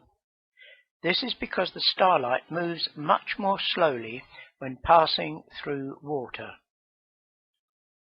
However, if the telescope is tipped further, say 10 degrees, then the starlight will then be visible again in the eyepiece. It has to be tipped further because the light is now slower when in the telescope. But if the starlight is going past the telescope at 5 miles an hour, then when it is filled with water, no further tipping is needed because the light is coming in at 5 degrees anyway. The starlight stays on the same path but is only travelling slower in the water. To recap, if it is the telescope that is moving, then when it is filled with water, it has to be tipped further to see the star. If the telescope is stationary and the starlight drifting past us, then it does not have to be tipped further. In 1871, George Biddle Airy, the Astronomer Royal, performed this experiment. This is a copy from his original report. You can see that the two readings are virtually identical. If it had been the telescope that was moving, Airy expected a figure of 30 seconds of arc. In fact, he only managed to read 0.8 seconds of arc difference. Bradley first discovered stellar aberration, and it is interesting that in his report Airy mentions that it was now about 100 seconds of arc and that it was still slowly diminishing. This indicates that the speed of light was still decreasing in measurable amounts when Airy performed his experiment in 1871. The result of Airy's experiment, known as Airy's failure, was that the telescope does not have to be tipped further. This proved that it was the incoming light that was moving past a stationary telescope fixed to the stationary Earth. What is interesting in his very brief report of only 4 pages is that not once did he refer to the astonishing results that the experiment proved, that the Earth was stationary. This experiment was also dismissed by Wikipedia, which said, "Ether drag test," under the main article, "Luminiferous Ether." By means of a water-filled telescope, Airy in 1871 looked for a change in stellar aberration through the refracting water due to an ether drag. Like in all other ether drift experiments, he obtained a negative result. This is a gross distortion of the truth. That he did not have to change the angle proved that it was the ether drifting past the stationary surface of the Earth. This experiment is never taught to university science students. They might begin to question what they were being taught about the cosmos, the universe, the Big Bang, evolution, and much else, if it was realized that the Earth really is at the center of the universe, which is rotating around us, as the Bible always clearly states. How is what we see underneath the Ferro cell directly applicable to understanding cosmic mechanics? Okay, in the loss of inertia, i.e. what we would deem magnetism or illumination, we have not only extension from a point, and a point is really an incorrect term because this is totally non-Cartesian. We have this. We have a curvilinear vortex. But what we're really looking at is not merely Mother Nature's line going like this. It is going like this, but at the same time, and this is hard to grasp visually, it is going like this and like this at the same time. And when you combine this with this, you end up with this. Overlay that 1,000 times, and you'll see that spirograph-like hypotrochoid pattern that defines the most fundamental. You can even see it looking at it right here. If you take a look, if I were able to bend it properly, and I'll do it for you here, and take a look at this, okay? You will see that spirograph pattern of these curvilinear lines that forms the toroid, the torus of magnetic divergence. You can see that? It's just the same line overlaid over and over and over again. The dog on the leash. Okay, we got the dog here. We have the other end of the leash. The dog is chained into the yard. We have a stake in the ground. This is the part you need to listen to too, okay? Let's talk about magnetism and the dog on the leash analogy.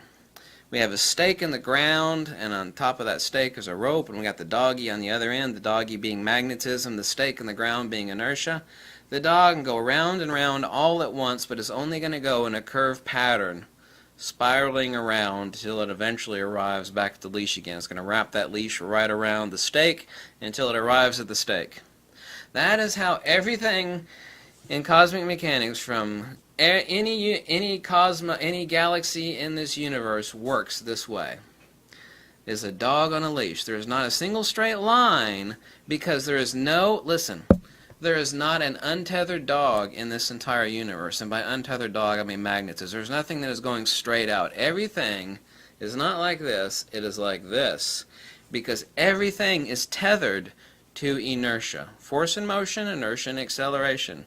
Magnetic divergence, centripetal convergence. This is why we see the hypotrochoid underneath the Ferro cell.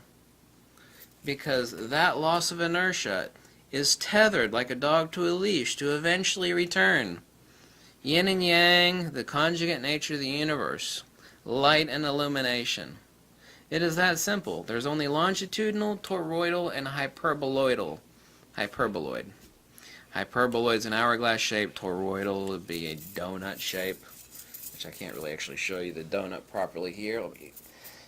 It's hard to open this thing. Here we go. Right in the center of which the negative image of this is a hyperboloid.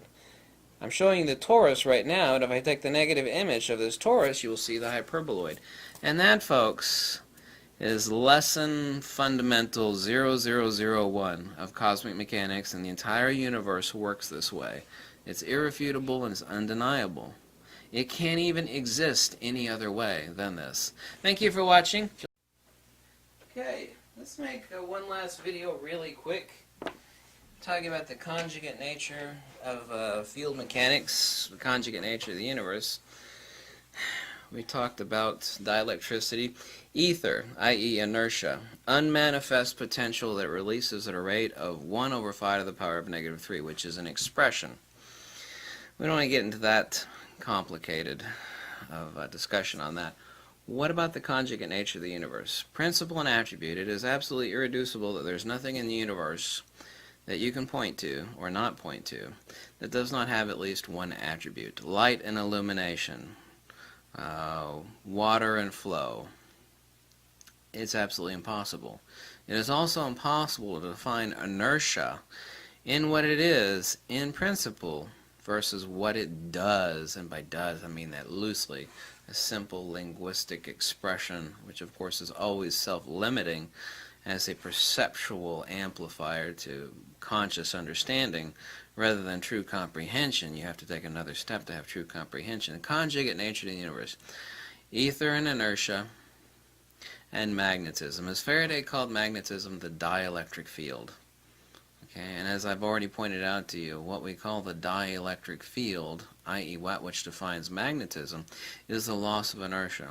It is no different than saying that the field of light is illumination. And this is irreducibly true. When we talk about light, we think of illumination. We think of illumination, we think about light. This is a conjugate principle. But have we ever defined it? Have we ever truly understood it? No, I mean, 99.9% of the world out there suffers the sick delusion, and we're not taught this stuff in school or college or anywhere else. Is it just take a simple light bulb? We all know what a light bulb looks like. We've all replaced 1,000 of them, right? If you and some of the best experts in field theory who don't walk this earth anymore have basically said the same thing. This is my own way of saying it. If you think that a light bulb actually emits light, or that the sun emits light, then you're delusional. Well, sure it does. You know, I plug in a light bulb and I turn the switch on and electricity passes through the current, and we have a very tightly wound tungsten coil, and then it emits light. Let's talk about splitting hairs. Sometimes the devil is in the details. That is a vacuum sealed entity encased in glass with a little bit of argon actually pumped into it. That light bulb is not emitting anything. That is a field perturbation.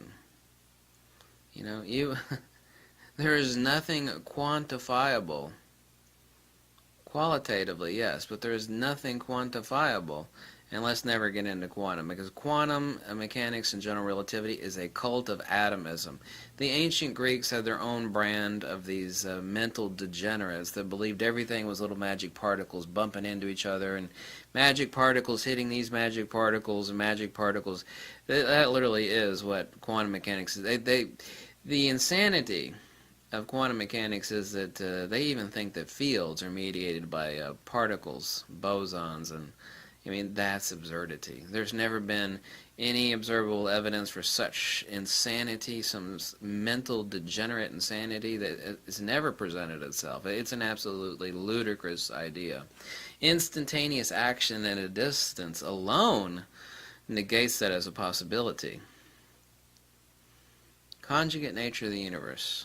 The release of inertia necessitates, in other words, 100% of the visible universe is held up by the air, if you will, of the balloon that is magnetism. Okay, we would know nothing about light sans its attribute, illuminate. We have to define principle versus attribute. Light and illumination, water and flow, ether and inertia, principles, and their attribute. The attribute of ether and inertia is that magnetism. I've talked about magnetism being the true geometric expression. Now, the Lamore frequency is the gyromagnetic precession. Actually, MRI, magnetic resonance imaging scanning devices could not even be created or aligned, calibrated without knowing Lamore frequencies. It is up there in the high megahertz range, and it varies. You can actually vary gyromagnetic precession. The hyperboloid that defines the loss of inertia. Now, unfortunately, I cannot make a curvilinear expression of the loss of inertia, but I actually can make a very simple model to show you. You know what a hyperboloid is?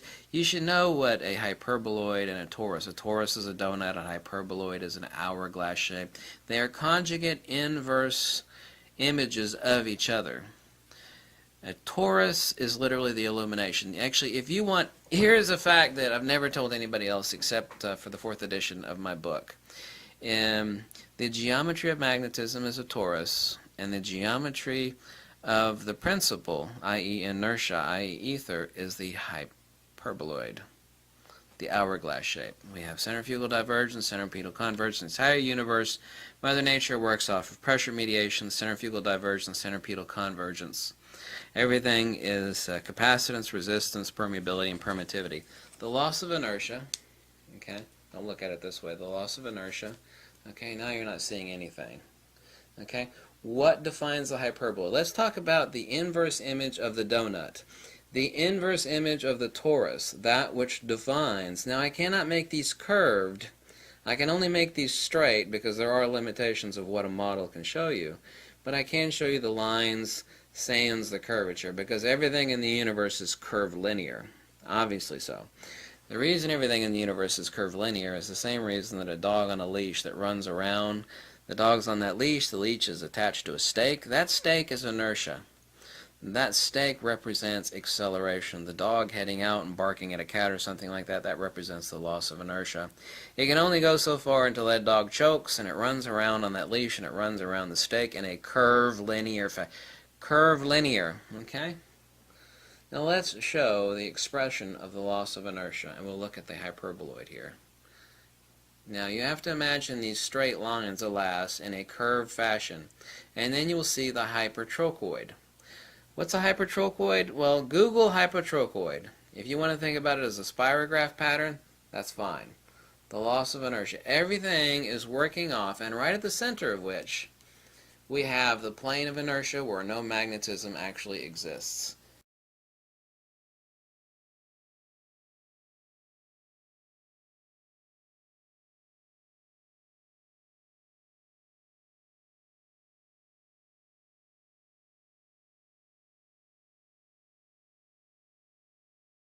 Okay, let me actually show it to you this way. This isn't the best model in the world. And here we have the peak of magnetic divergence. Right at the center here, if we can imagine an absolute zero null point, and by zero I don't mean nothing, because this is something else the Greeks and Indians understood that us modern day humans have no damn clue about. By nothing we don't mean nothing, like in nihil ex nihilo. We mean unmanifest. Kind of like the holes in your ear, the holes in your nose, the hole in your mouth, the hole in your belly button, various other orifices. Those are the holes by which humanity expresses and experiences the entire world. The holes in our eyes, the black spots in our eyes, the holes in our ears, the holes in our nose, the holes in our mouth. All these holes, all these things which are nothing, is the means by which everything is experienced and expressed. I mean, you know that, I know that. It's undeniable, it's irrefutable. As a null point. Not nothing, because there is no such thing as nothing. There is only something that lacks something. Okay, we cannot engage in absolute privative reification of nothing. I can say that there are no elephants in Alaska. There are no. That doesn't mean there are no elephants. Okay, ABC not X is not a denial of X. It means that A, B, C, D are not X. Okay. That's sort of via negativa. So we cannot reify nothing. Human beings reify many things as something. Space has no properties. A shadow has no properties. Okay? A plane of inertia has no properties. The reason it has no properties is because it is not a thing in of itself. Not inertia, excuse me, the shadow and and space. These have no properties. These are merely posterior attributes. They're literally the wake of divergence. That which actually forms the torus, i.e. magnetic divergence, if you want to call it illumination. We said magnetism is to illumination what the ether and inertia is to the light itself. If you want to talk about light, talk about ether and inertia. We want to talk about the release of light. And there's nothing emitted from them. All these lights that are illuminating my ugly face, they're not emitting anything. Okay, that's, you know, even the fundamental things we don't think we think we understand, we don't understand. A light bulb does not emit light. It is a field perturbation. If you have a person in the middle of a large lake flapping his arms, you know, he's not reaching to the far shore, but the effects are felt at the far shore, right? He's moving the water, he's creating waves. You have a person in the middle of the lake flapping his arms. The waves are lapping up, and then it's reaching to your feet. You're standing on the shore, the waves are lapping on your feet. You feel something. Yeah, a stupid person, and most human beings were ignorant. We think, well, the person is reaching out and touching me. No, he's not. The light bulb is no more emitting light than the person in the middle of the lake is actually reaching out and touching someone on the shore. What has been set up, in this case the water is the field, is a field perturbation. Field perturbation. Inertia, you don't care if you, I don't give a damn if you call it inertia perturbation or ether perturbation or field perturbation. These are all linguistic BS talk to put concrete principle concepts within human consciousness. They do not relay true comprehension. Okay? Nothing emits light. These are field perturbation. If you think they're like photon particles hitting the back of your camera, you're an idiot. It's a field perturbation at a specific set frequency. Okay? The conjugate nature of the universe is really that simple, but it is so simple that human beings have no comprehension of it. The loss of inertia. The reciprocating precessional hyperboloid. I'm sorry these lines are straight. They should be curved, but there's no way I could do this and show this model to you handheld and make these lines actually curve like these lines right here at the bottom. This is actually how it would look. And it's exactly what you see underneath the Ferro cell.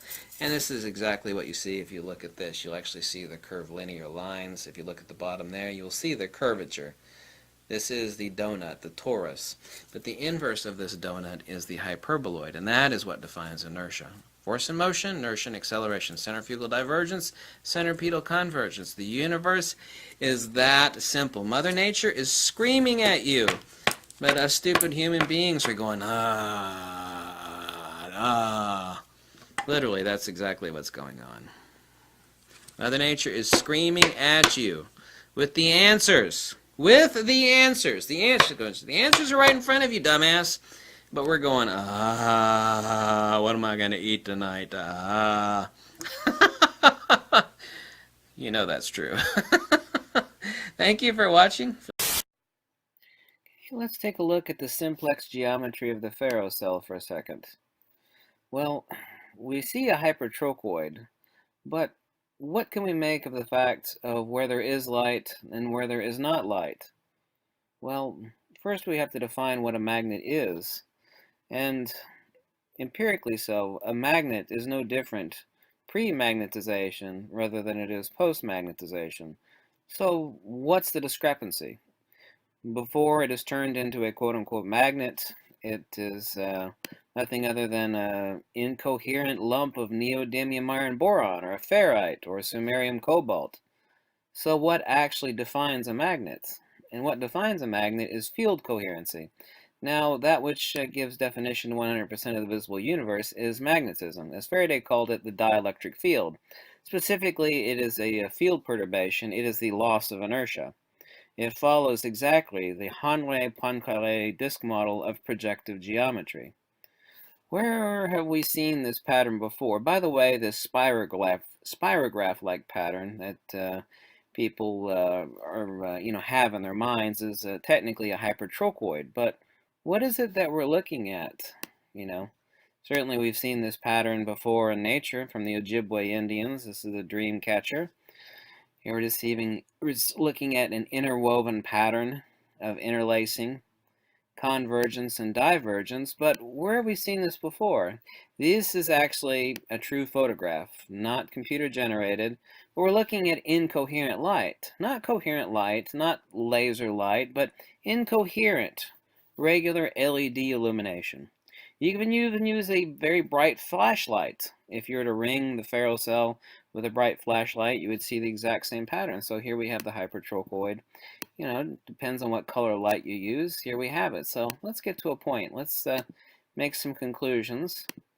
And so we know that we're looking at the field perturbation as influenced upon the light from a coherent field. Now, in reference to the double slit experiment, which nobody has ever accurately defined and certainly does not support quantum mechanics, we have what they incorrectly interpret as constructive and destructive interference, which leads us to the light pattern projected two-dimensionally upon the wall, where we have bright spots, missing spots, bright spots, and missing spots. But it's not constructive or destructive. It's additive divergence or it's additive convergence. See, the same thing that we're looking at right here from the laser, constructive interference, destructive interference, this over here using a magnet is the exact same thing that we're seeing over here, except projected differently through a different apparatus. Here we have incoherent light, which shows a pattern of additive or subtractive divergence or convergence. Over here we're using a coherent light source. See, the difference is we have coherent light over here passing through an inchoate double slit. Over here we're using just the opposite. We're using a coherent field with incoherent light. So we have coherent light over here, but over here we have incoherent light. This is just regular incoherent light, except it manifests itself coherently. That is because it is in the presence of a coherent field. No difference. Here we're using coherent light. Over here we're using incoherent light, but in the presence of a coherent field. See, the incommensurability of what is occurring in a magnet is attributional in relationship to how the magnet is self-similar. Self-similarity throughout the entirety of a magnet that exists after it's been magnetized. So we're looking at a giant block, whatever type of magnet it is, that is coherent. So we have incoherent light in the presence of incoherent light in the presence of a coherent field, i.e. the magnet. Here we have coherent light that's actually passing through a double slit. Now what exactly are we looking at here? Okay, well, this is the hypertrochoid here. Okay, it looks like a spirograph pattern. Looks like a dream catcher. Okay, well what does that mean? Here is looking edge on. This is not this is one pole, this is another. This is a real photograph, by the way. This is not computer generated. So you're not looking dead on either pole of the magnet. You're looking sideways along the edge of a square magnet. Okay, what we're looking at over here on the left, the basis of the entire universe, is the same thing we see right here. This is a water flowing down a hole. This is the exact same thing. We're looking at a vortex.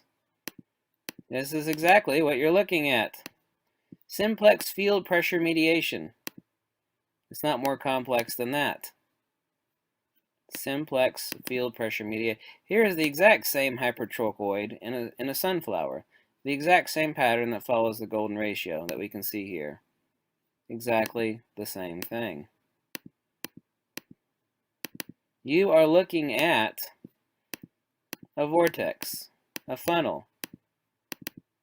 This is a real photo. Both of these are real photographs. They're not computer generated.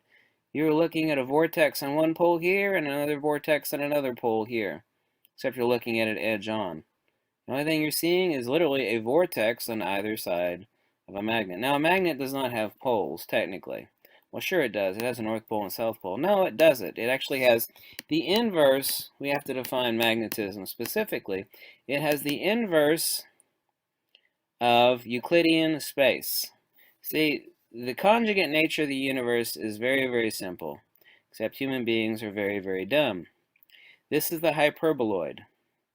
Okay, this defines trans-Euclidean geometry or metageometry. Even Euclid talked about the geometry that preceded physical geometry. Human beings only understand existential or physical geometry. This hourglass shape is what you see if you were to look at a magnet edge on underneath the Ferro cell or any other magnetic viewing device. This is the hyperboloid. This is the form of counter space. This is the conjugate form to the geometry of space. Now, both of these are the exact same thing. Well, no, they're not. Over here, I see a torus or a donut, and over here, I see a hyperboloid. Okay, well, you rotate this hyperboloid end on, and you'll see this. See, the negative image of this donut, or this torus, is this, the hyperboloid. This is magnetism. This is increasing inertia. This is force and motion. This is inertia and acceleration. Force and motion, inertia and acceleration. Magnetism, dielectricity. Both of these together are one thing. Space, counter space. Magnetism, inertia, dielectricity. Force and motion, inertia and acceleration. It's that simple. This is this. You see the negative? The negative image of the torus is the hyperboloid. This is the hyperboloid, this hourglass shape you see here. Okay, this is exactly what we're looking at. This is the secrets of the universe. This is the secret of the universe. There's only one field in the universe. That is inertia. Its perturbation, the loss of inertia, is what defines magnetism. This is inertia. This is the loss of inertia. They're conjugate. You can't have one without the other. One gives definition to the other. Magnetism defines the inertia. Inertia defines the magnetism. Inertia obviously comes first. Magnetism is the loss of that inertia, which follows an equation of 1 over 5 to the power of negative 3, which is 0.23606, which existentially goes off into phi cubed, but that's a matter for another discussion.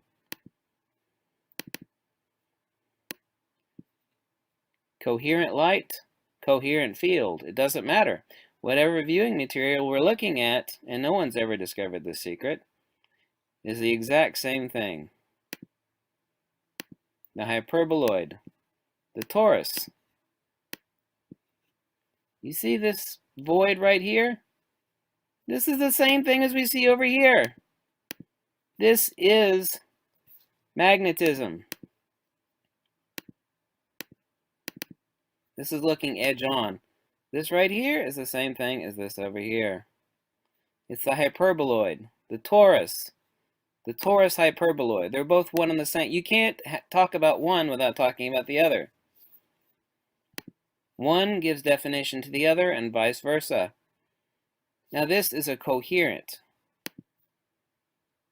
We don't see this in incoherent things like wood and plywood and aluminum and glass and rocks, and we can only understand this. A magnet is nothing special. The only thing that actually gives a speciality to a magnet is that it is large, and we can make its field coherency coet. In other words, it operates coherently. In other words, we can make all the atomic structure, which is incorrectly called aligned domains, which means nothing. That's a description, not an explanation. What's a magnet? Well, it's a bunch of aligned domains. They're all aligned. They're all working together. Well, that means nothing. That's a description. That's not an explanation. What defines a magnet is field coherency. Simplex field coherency.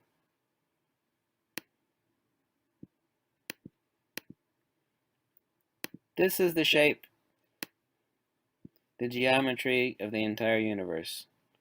The hyperboloid and the torus. Can't have one without the other.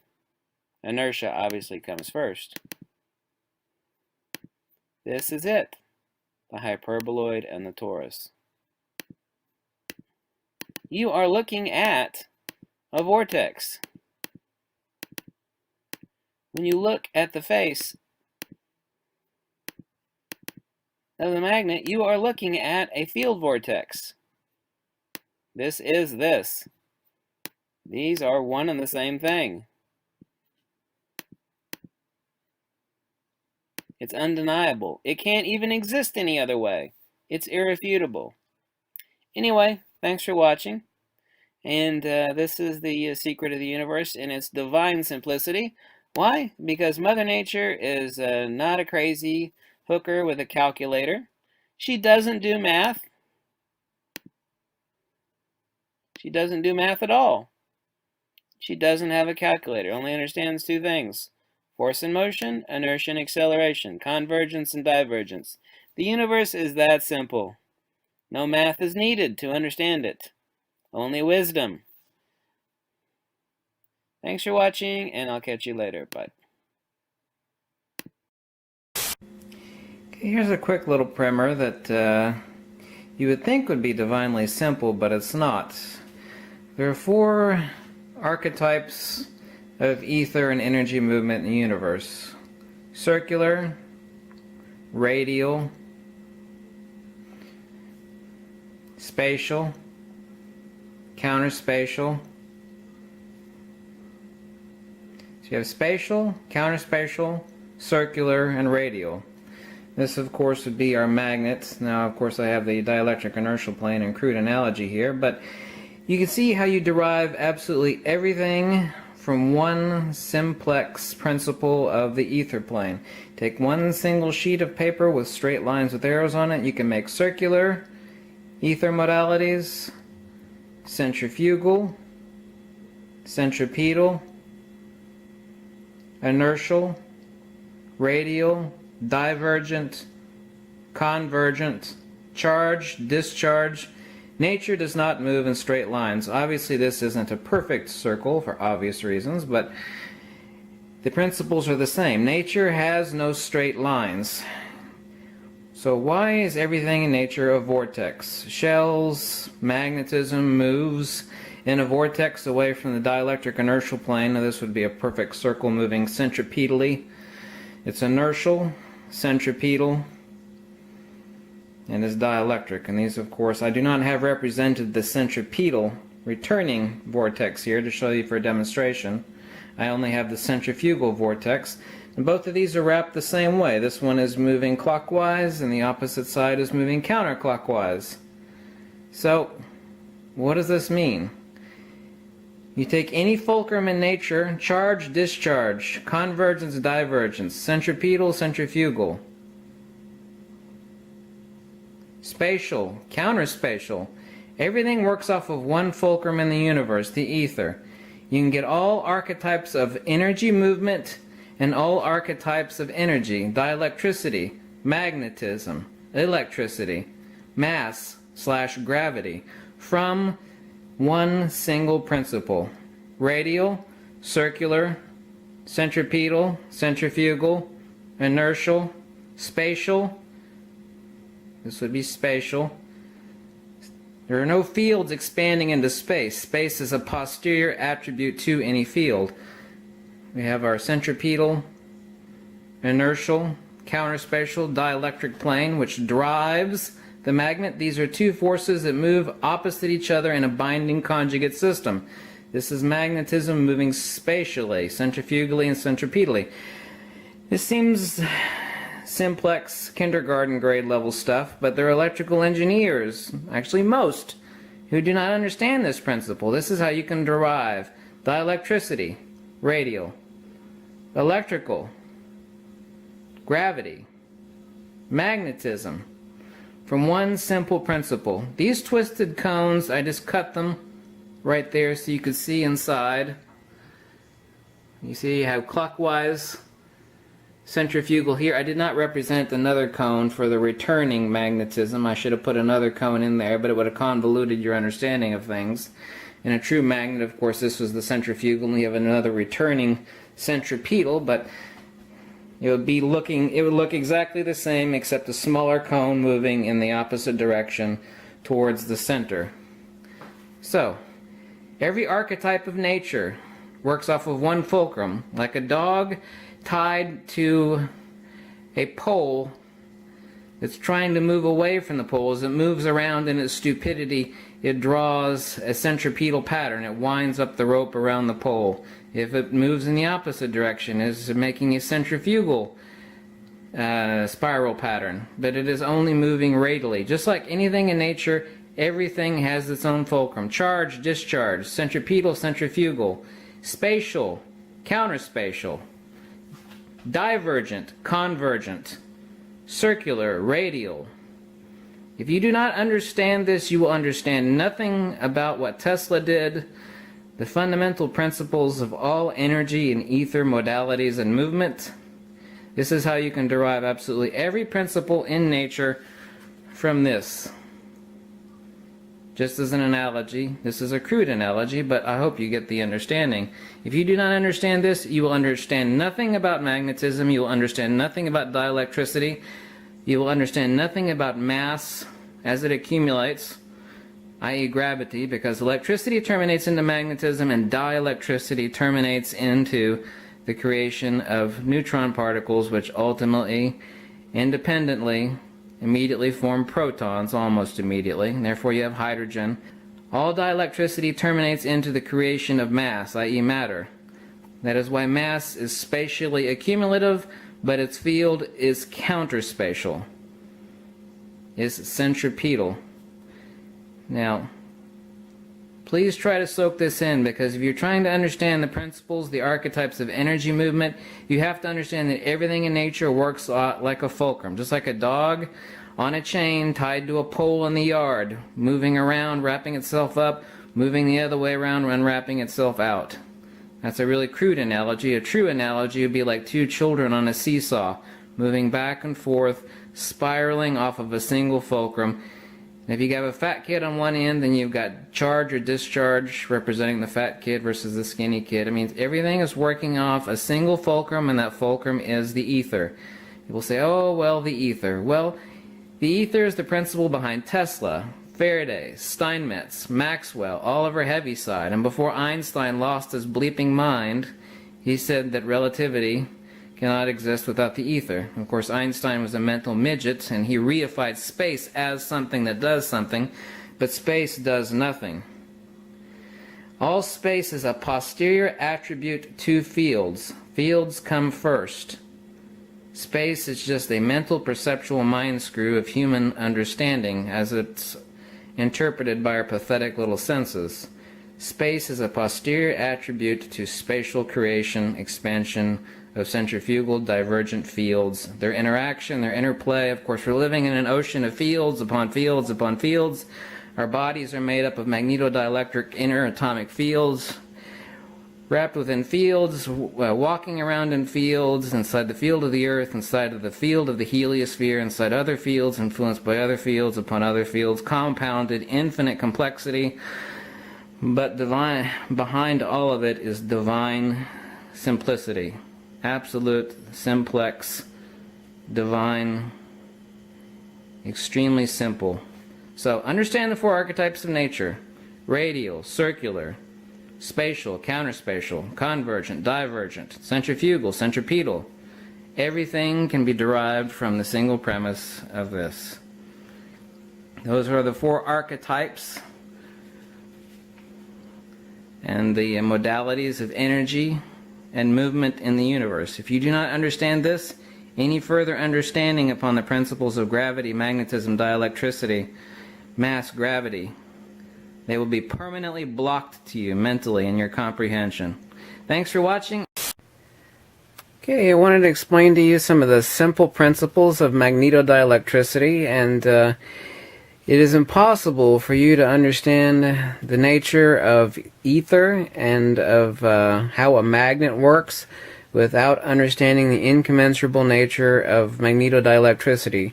Here we have two diagrams. Now, these are both the same thing.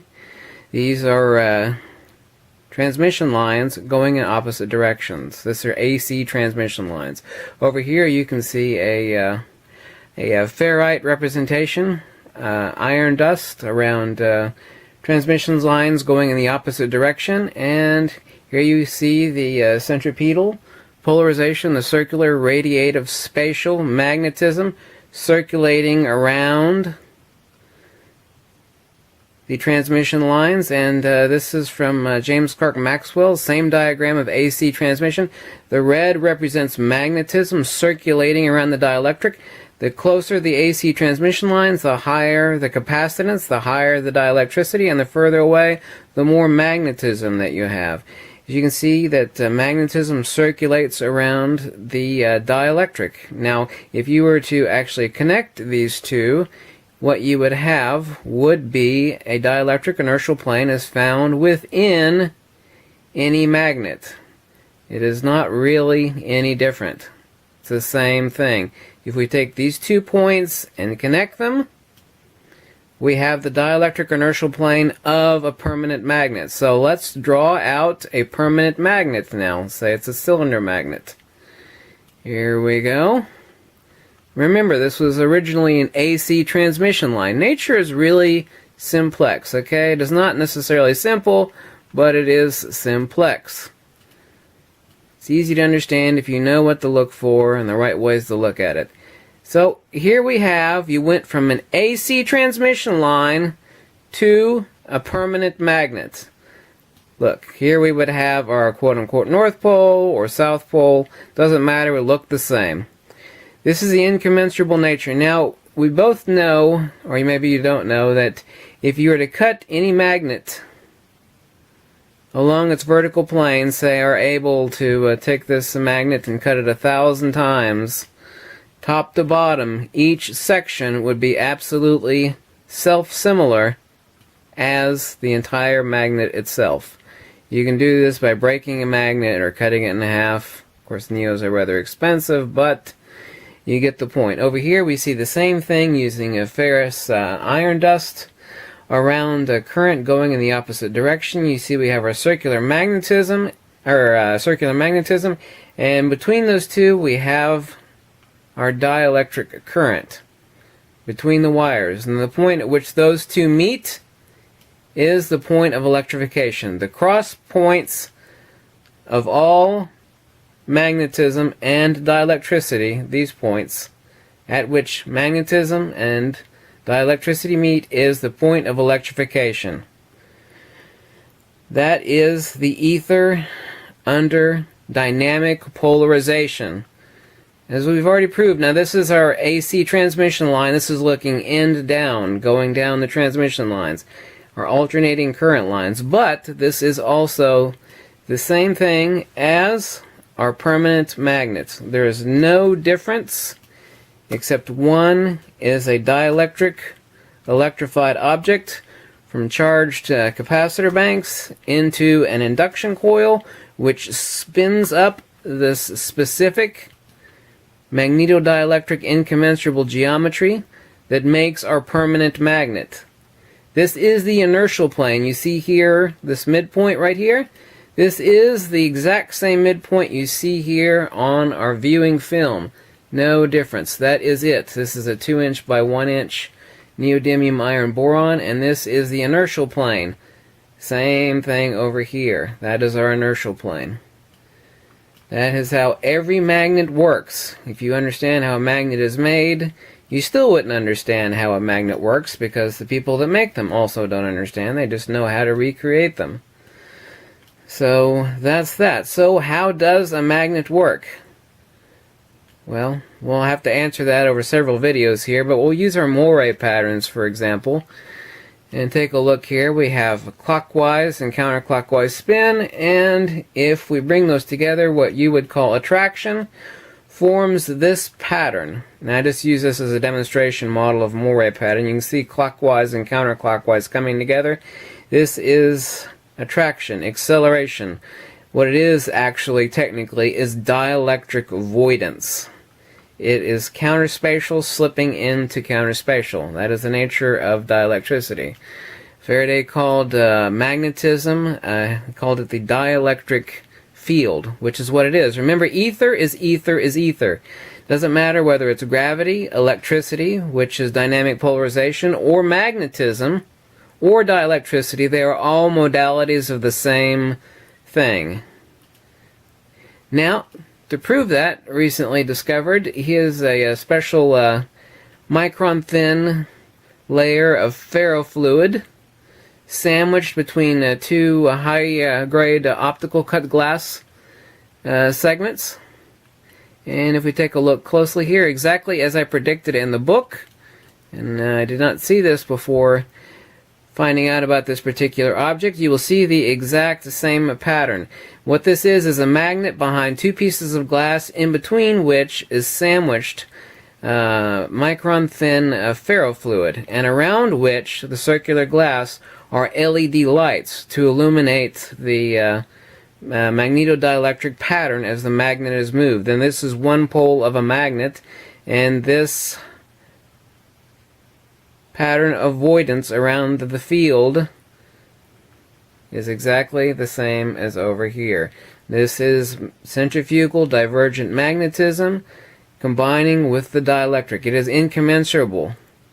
Now looking edge on, you'll see the dielectric inertial plane using the exact same ferrofluid film as predicted, as shown to you just a few minutes ago. Here we have our dielectric inertial plane.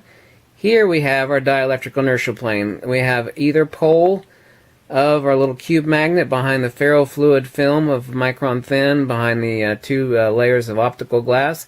This is the dielectric inertial plane. This is the quote-unquote dielectric flywheel that spins up at every incommensurable point in its point in specific within each and every magnet. Now, this shouldn't be boring to you, because if you actually want to understand what a magnet is or how a magnet works, then you absolutely must understand this. Otherwise, it's impossible to you.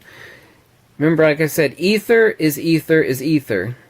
It doesn't matter whether it's dielectricity or whether it's electricity or gravity or magnetism. The dielectric field is the discharge of magnetism. Remember, Mother Nature doesn't do math. We have three fundamental principles, all connected with one point: charge, discharge, centrifugal, centripetal, spatial, counterspatial, convergence, and divergence. We have four modalities of the ether: radial, like dielectricity; spatial, like magnetism; not gravity. Gravity is accumulative spatially, but its field, as we all know, is counterspatial. It is directed towards the center.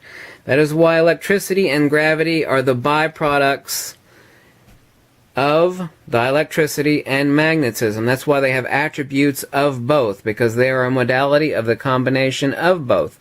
And lastly, our fourth ether modality, we have circular, or reciprocal conjugation of the fields. It is very simple, but not necessarily simplex.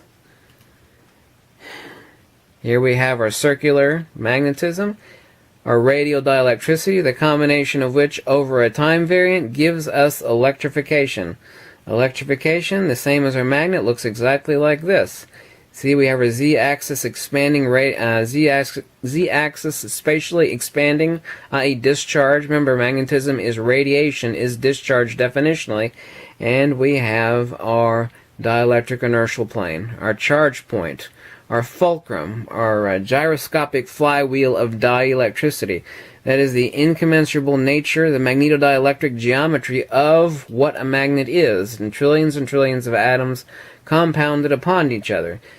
Now, magnetism and dielectricity move 180 degrees opposite from each other, so you can say, well, I don't understand this diagram because these are at 90 degrees from each other. Well, in a binding system, a perfect sphere of magnetism, when dielectricity is accelerated from electrification in the creation of a magnet, creates this conjugate double hyperbola. They're not necessarily ovals, I show them as ovals here, but a double hyperbola, which is a max throw of an inverse sphere and a dielectric inertial plane.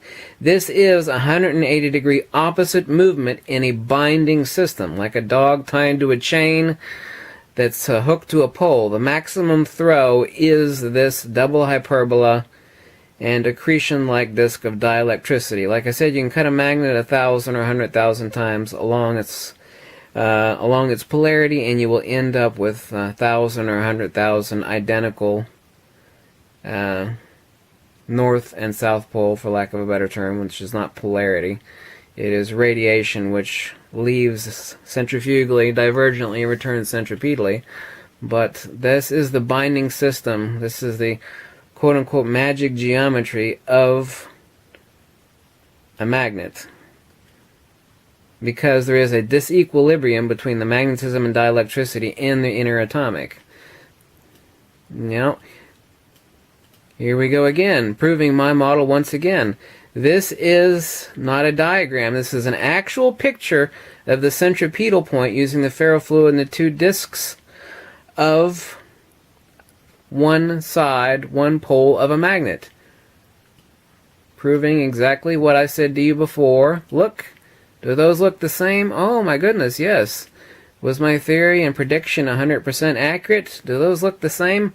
It looks a little bit similar to me, yes. This is a special device that was invented some years ago, and this is, like I said, micron-thin ferrofluid sandwiched between two pieces of optical-grade glass, around which are LEDs to illuminate the magnetic flux lines.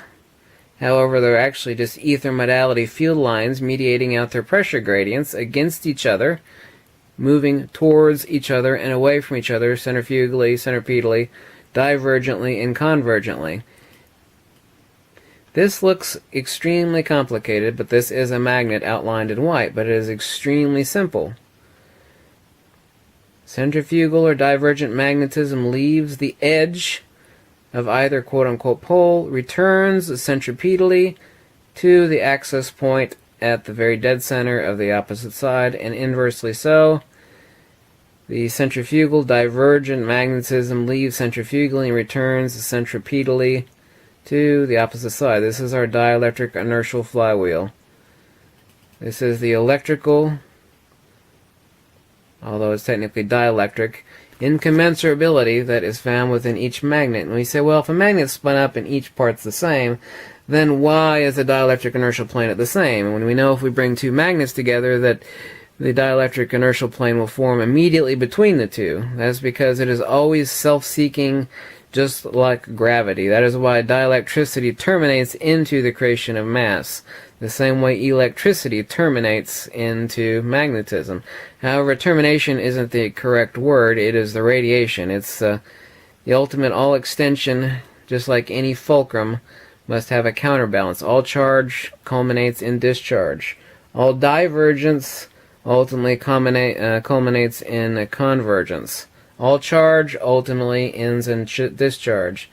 Dielectricity, ether, magnetism, and gravity are all just four ether modalities moving and mediating through divergence, convergence, spatial, counterspatial, centrifugal, centripetal, charge, and discharge. You can get all four ether modalities simply from this. You see this radial sheet of paper with the arrows on it? This would be our radial dielectric. Well, you're asking, how can you get spatial and counterspatial out of this, or centrifugal or centripetal? Easily. All I have to do is turn the radial into discharge. You see this? There are two of these on either side of any magnet. Centrifugal, centripetal. Two on either side. All I have done is warp. Remember that polarization and space are one and the same thing. To say that magnetism is polarized is the same thing as saying that it has the attribute of space. This is where Einstein got everything wrong. He reified the attribute as the principle. It's called attribute reification fallacy. That is this. This is charge. Charge terminates in discharge. All discharges are radiation. That is why magnetism is spatial, is circular, is centrifugal, is divergent. Ether is ether is ether. Doesn't matter whether it's radial, spatial, circular, or counterspatial. They are all modalities of charge or discharge, convergence, or divergence. Nature is really simple. She does not do math, but you have to understand what the hell nature is saying. And she's screaming at you, but nobody's really listening, unfortunately. Let's take another look at a very simple diagram of magnetism, because I get asked this question all the time. Well, which side of the magnet is centrifugal and which side is centripetal? The answer is both. You can see in this simple diagram, You can use a Gauss meter to determine that the max velocity of centrifugal divergence is at the edge of any magnet, and there's a reason for that. That's the edge of the spatial boundary where dielectricity ends and magnetism, i.e. space, begins. But space, there are no such things as fields in space. Space is a posterior attribute of fields. This is where Einstein got it seriously wrong, among other things. Space does nothing, acts upon nothing, and is nothing. It is the attribute of radiation, of centrifugal and circular fields. Period. I'll define that later in the book. There is math for that from Dr. Oleg Defimchenko. There is math from that from others. Getting into that right now would not be a good idea. This is centripetal reintegration. Remember, every side of every magnet is moving in the same direction, but looking at it from one side is moving clockwise. Looking at it from the other side is moving counterclockwise. It leaves centrifugally from the edge and midsection of any magnet, returns, reciprocates, and re-enters the dead center of the other side centripetally. Okay, so we have centrifugal divergence, i.e. radiation, and the return is reintegration centripetally. This is our dielectric inertial plane. Even in modern electrical engineering texts, they refer to it as electrical inertia. That's kind of half right, but it's not exactly right. So,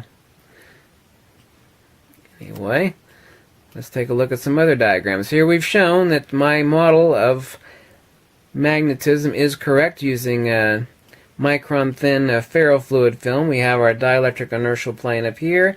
Here we have either pole of our magnet.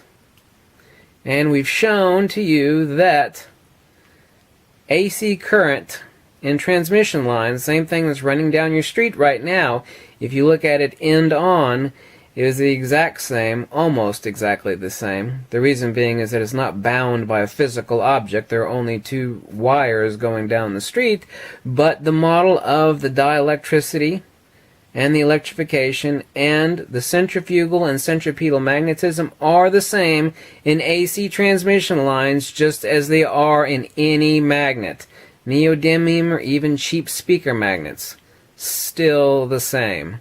Even though the Gauss rating obviously may be different. They are ultimately just the same thing. I'm going to end this video with a short little 3-minute talk by Eric Dollard, and that'll cinch things up, hopefully. Without showing field lines, I wanted you to see the point of movement here. Our yellow circles are divergent centrifugal magnetism. Our blue lines, like I said, are incommensurate dielectricity, which centers itself in any magnet. If you bring two magnets together, this dielectric inertial plane will immediately shift up here if the magnet is attached up here, or immediately shift down here if the magnet is attached down here. Our red decreasing circles are our convergent centripetal returning reintegration of magnetism. It is an incommensurate system. I know that seems like a tough word since you never used it in school, and it's probably one of the first times you've ever heard of it, but it is really simple. This is magnetic viewing film. This is a 2-inch by 1-inch neodymium iron boron magnet. Here is the inertial plane. Let's watch a 2-minute quick video from Eric Dollard, and we'll finish this up, and then we'll talk more later in another video. Let's just watch a quick couple minutes, okay, so you have an understanding. Here we have the crossing points. Okay, that's the electromagnetism. Then we have the circumferential lines of force, which is the magnetism, which is rotary in character, and is basically dimensionally considered velocity. Now we have the dielectric lines of force, which are everywhere at right angles by definition, being the antitheses of the magnetic. So basically, one becomes the gradient lines for the other. One defines the other in a conjugate or mirror sense. Now these lines of force move along in this direction. Now the magnetic lines of force must surround in closed loops the electrical or electrified objects. They can never end in space. In other words, this is just because it's gone off the paper. The dielectric lines of force must always terminate into what we will call counter space, or what J.J. Thomson called intermolecular dimensions. So by more conventional theory, we can say that this line of force is stuck to an electron on this wire, and this line of force is stuck to a proton in that wire. That would be your more physiochemical representation, but no one really knows what's going on inside these wires. And the electricity all moves this way down the paper at the speed of light. The ratio of these two quantities must always equal the speed of light. This was Maxwell's fantastic discovery that not only is the speed of light a velocity, but is also the constant ratio between the amount of electrostatic or dielectric and magnetic energies in the system. And the impedance of this type of configuration always tends to be, again, a numerical value based on the geometry. But the speed of light has this duality, and this is where the confusions of Einstein and relativity and everybody emerged from, was this duality of the electric field as discovered by Maxwell. So I'm going to read some more Maxwell. We've gone through his cells. Okay, J.J. Thomson, as well as Heaviside, altered the Faraday-Maxwell concept such that now an electrostatic field constituted the tubes of force, and that a magnetic field was a secondary effect, or Faraday referred to as the dielectric field. J.J. Thomson used the term Faraday tube to describe a unit line of electric force. Let's go to J.J. Thomson's diagrams. Okay, here, the backpack. He's showing the attractive force exerted by dielectric lines of force between two bodies. Now, Thomson felt, unlike Faraday felt that the lines were magnetic, but Heaviside and Thomson felt that the dielectric were the primary and the magnetism was just that circling around the dielectric. You know, it's kind of like a chicken or egg consideration that's never really been fully resolved because the ether has no tangible physical dimensions. Okay, now what's happening is these lines of force tend to be contracted. Okay, that last little part is incorrect, but that's easily forgivable. Dollard is a wonderful person. You should buy his books. But it's not a chicken or egg situation. It's a charge and discharge situation. It is a conjugate co-eternal. All charge necessitates discharge. It is an eternal system. Here we have, let's take for example, let's just imagine this as incredibly thin, if you can. Just imagine this as the dielectric inertial plane within any system. Imagine this as charge. Imagine this as a spinning flywheel in a gyroscope. Now imagine its discharge. Do you understand that? We went from counterspatial to radial to inertial to spatial, centrifugal, centripetal, circular. I just want to show you that again. It's a little pathetic toy called a Toro flux, but it serves a perfect analogy between the conjugate relationship. Both, remember, these are both the same thing. Ether is ether is ether. Doesn't matter whether it's gravity, electricity, magnetism, or dielectricity. They are all ether modalities. Electricity is merely the ether in a state of dynamic polarization. Dielectricity is radial. Magnetism is spatial. It is radiation by definition. That is why electricity and gravity and slash mass have attributes of both dielectricity and magnetism, because they're both attributes of the two in combination. So here we have our dielectric inertial flywheel. This is charge. All charge necessitates discharge. There's no such thing as charge in nature without discharge. Now we go from charge to discharge. Please understand that. If you do not understand this, and most people don't, I mean, it's no big deal, but if you don't understand this, you will never understand the magnetodielectric nature of life, of nature, of magnetism, of dielectricity, of gravity, of electricity.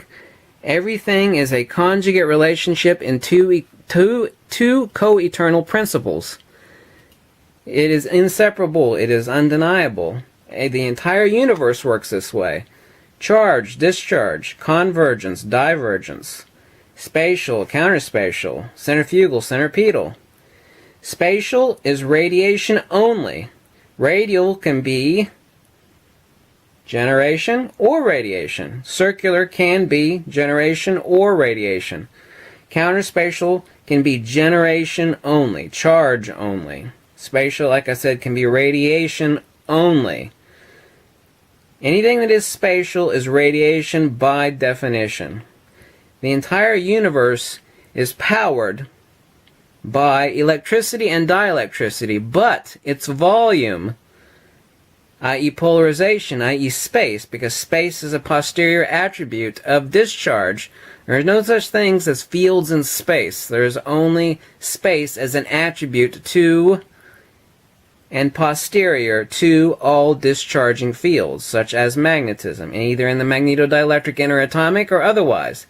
This is the nature of the universe. It is divinely simple, but it is not simplex. More videos to come. I hope this wasn't too boring. Thanks for watching. And please just understand that there's no such thing in nature as either charge or spatial only or convergence only or centrifugal only. All charge necessitates, there is no exception in the universe without discharge. The two are co-eternal absolutes. Just as any fulcrum has two sides. Those are the antinomies of existence and the nature of the four modalities of ether. Radial, spatial, counterspatial, circular. Thanks for watching, folks. Third edition of Uncovering the Missing Secrets of Magnetism coming out soon. Thanks. Okay, I got asked a question, kind of a simple question from a fool on the internet. So let's take a quick look. Sometimes some of the best questions, quote unquote, come from the simplest of minds. Kind of like a child. Here we have a neodymium iron boron, and here we have a cheap ferrite magnet. Not so cheap, it's actually very well made. You can see here now where it wants to sit centripetally. Anywhere it wants to sit against the yellow. I have the dielectric inertial plane marked correctly with the white stripe. So look, if I turn it where it doesn't want to go, boom, red up. Boom, red up. You see that? Can you see that? Red up. No tricks. So it only wants to be attracted to the yellow side. We'll talk about polarity in a second, but that doesn't matter. So look, it's sitting there where it wants to go. Boom. Boom. Always yellow down, right? Look, yep. Always yellow down. Let's look at that again, so make sure I'm not tricking you. Yep, always yellow down. So, always yellow down. So now, let's take this really strong neodymium magnet and put it where it doesn't want to go. Red down. 1 second, 2 second. Boom. Now, let's look what happens. Boom. Doesn't want to go to the yellow. Now it's red down. Oh, it's reversed. What sort of trickery and BS is this? Oh, look. Let's see. Ah, there we go. Now it's reversed. Let's see if I can reverse the polarity on this ferrite magnet with this strong $800 neodymium iron boron 6" by 2" N48 Gauss magnet in 1 second. Let's see if we can do that. Remember, right now, only wants to go to the red. I reversed the polarity. Now, let's reverse it again.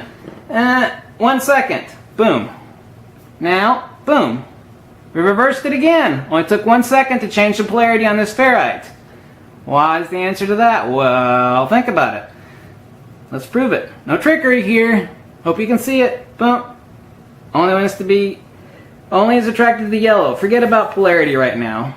So it's only attracted to the yellow. Right? Okay, let's put it where it doesn't want to go. 1,000. Boom. Now it's attracted to the red. It's not attracted to the yellow. So, see? That's where it wants to go. Centrifugally, centripetally, look at it spin around. This is the magneto-gyroscopic angle of precession. You see the exact 42.5 degree angle here that is spinning around our neodymium iron boron magnet. This is the maximum velocity, which is reciprocating around the other side. The other side is doing the same. It's reciprocating. This is Fi, field incommensurability, reciprocating and returning here. What I can't get through the heads of all the mental midgets out there is that they keep asking, well, what side of the magnet is clockwise and what side of the magnet is counterclockwise? Well, they both have clockwise and counterclockwise spin. If this were, say, the north side of the magnet, the centrifugal is going clockwise, the centripetal is going counterclockwise, and just the reverse for the south pole. If this were the south pole, the centrifugal is going counterclockwise, and the centripetal is going clockwise. Get it? So let's put the yellow side down and give it about 5 seconds, okay? No trickery here. You can see the fields of the...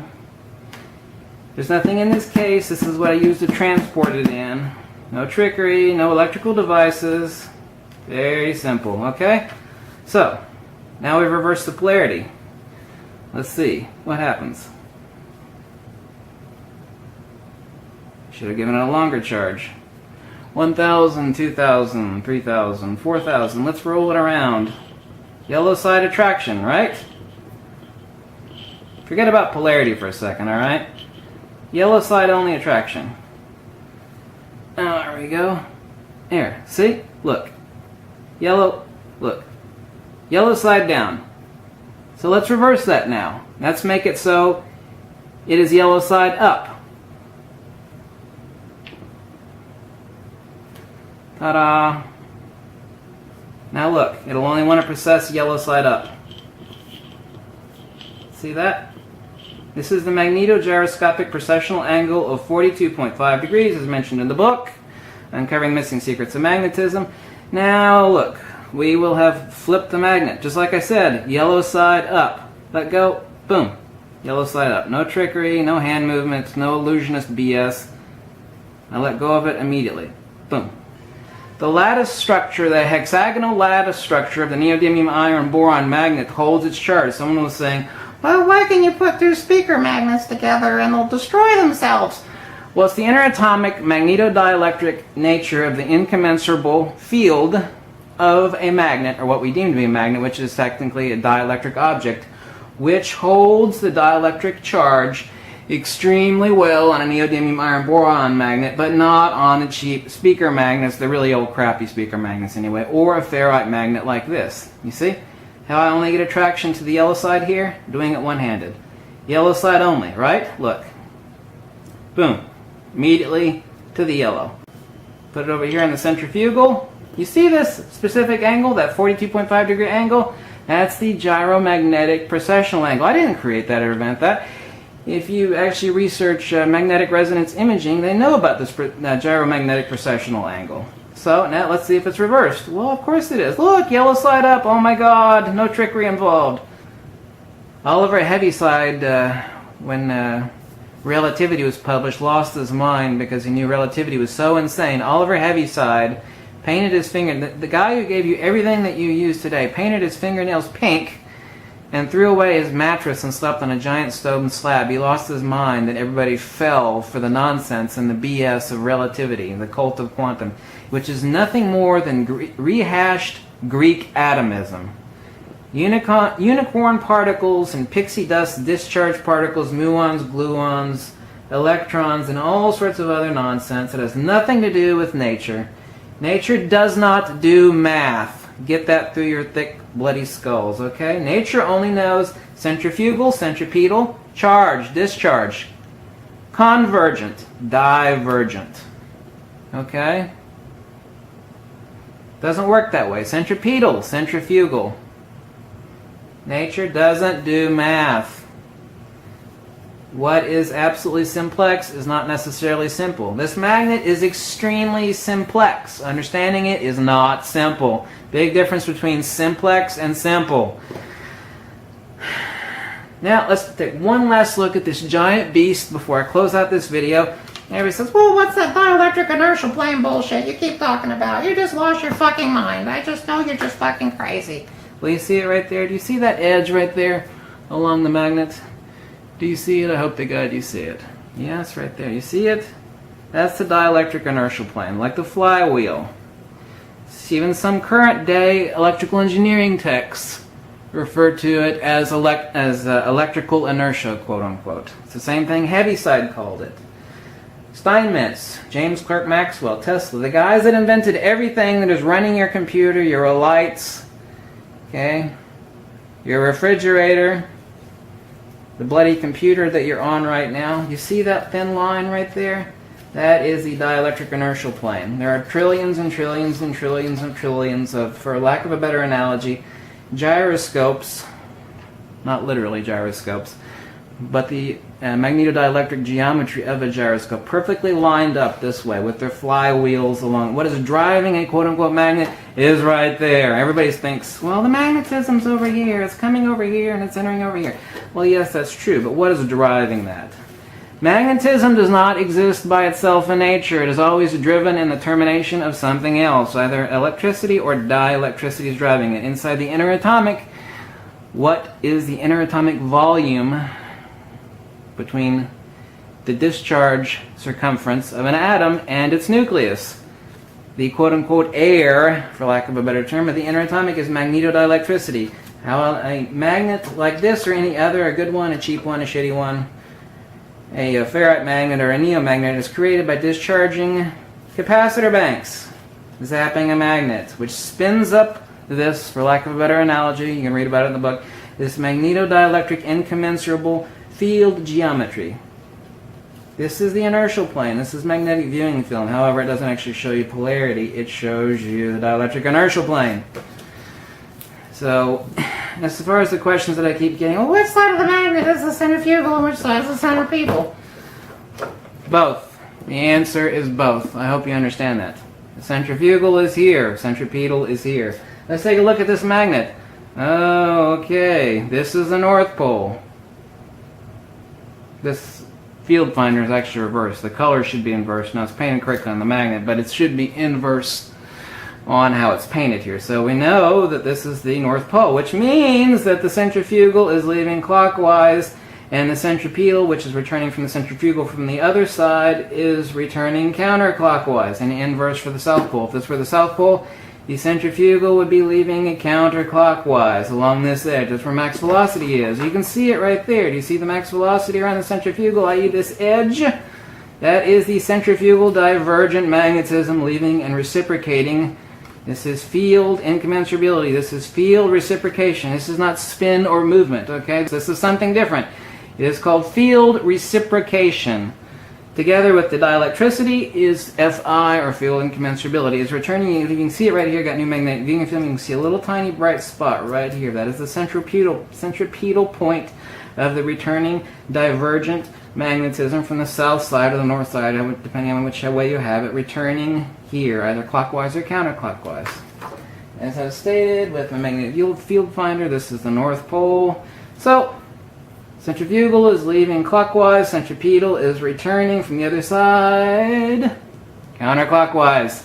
I hope that was simple. I'm glad I got asked a very dumb, yet simple, and yet important question by someone on the internet. Skepticism abounds, but that's fine. Hooray! Time for another monitor video, and I know how much you guys love monitor videos. Yeah, at some point in time as a young child, most of us played with a spirograph. We were always had a deep intrigue for the spirograph. So what is a spirograph? What is a hypertrochoid? It's an interlacing, divergent sphere, except it's only shown in 2D.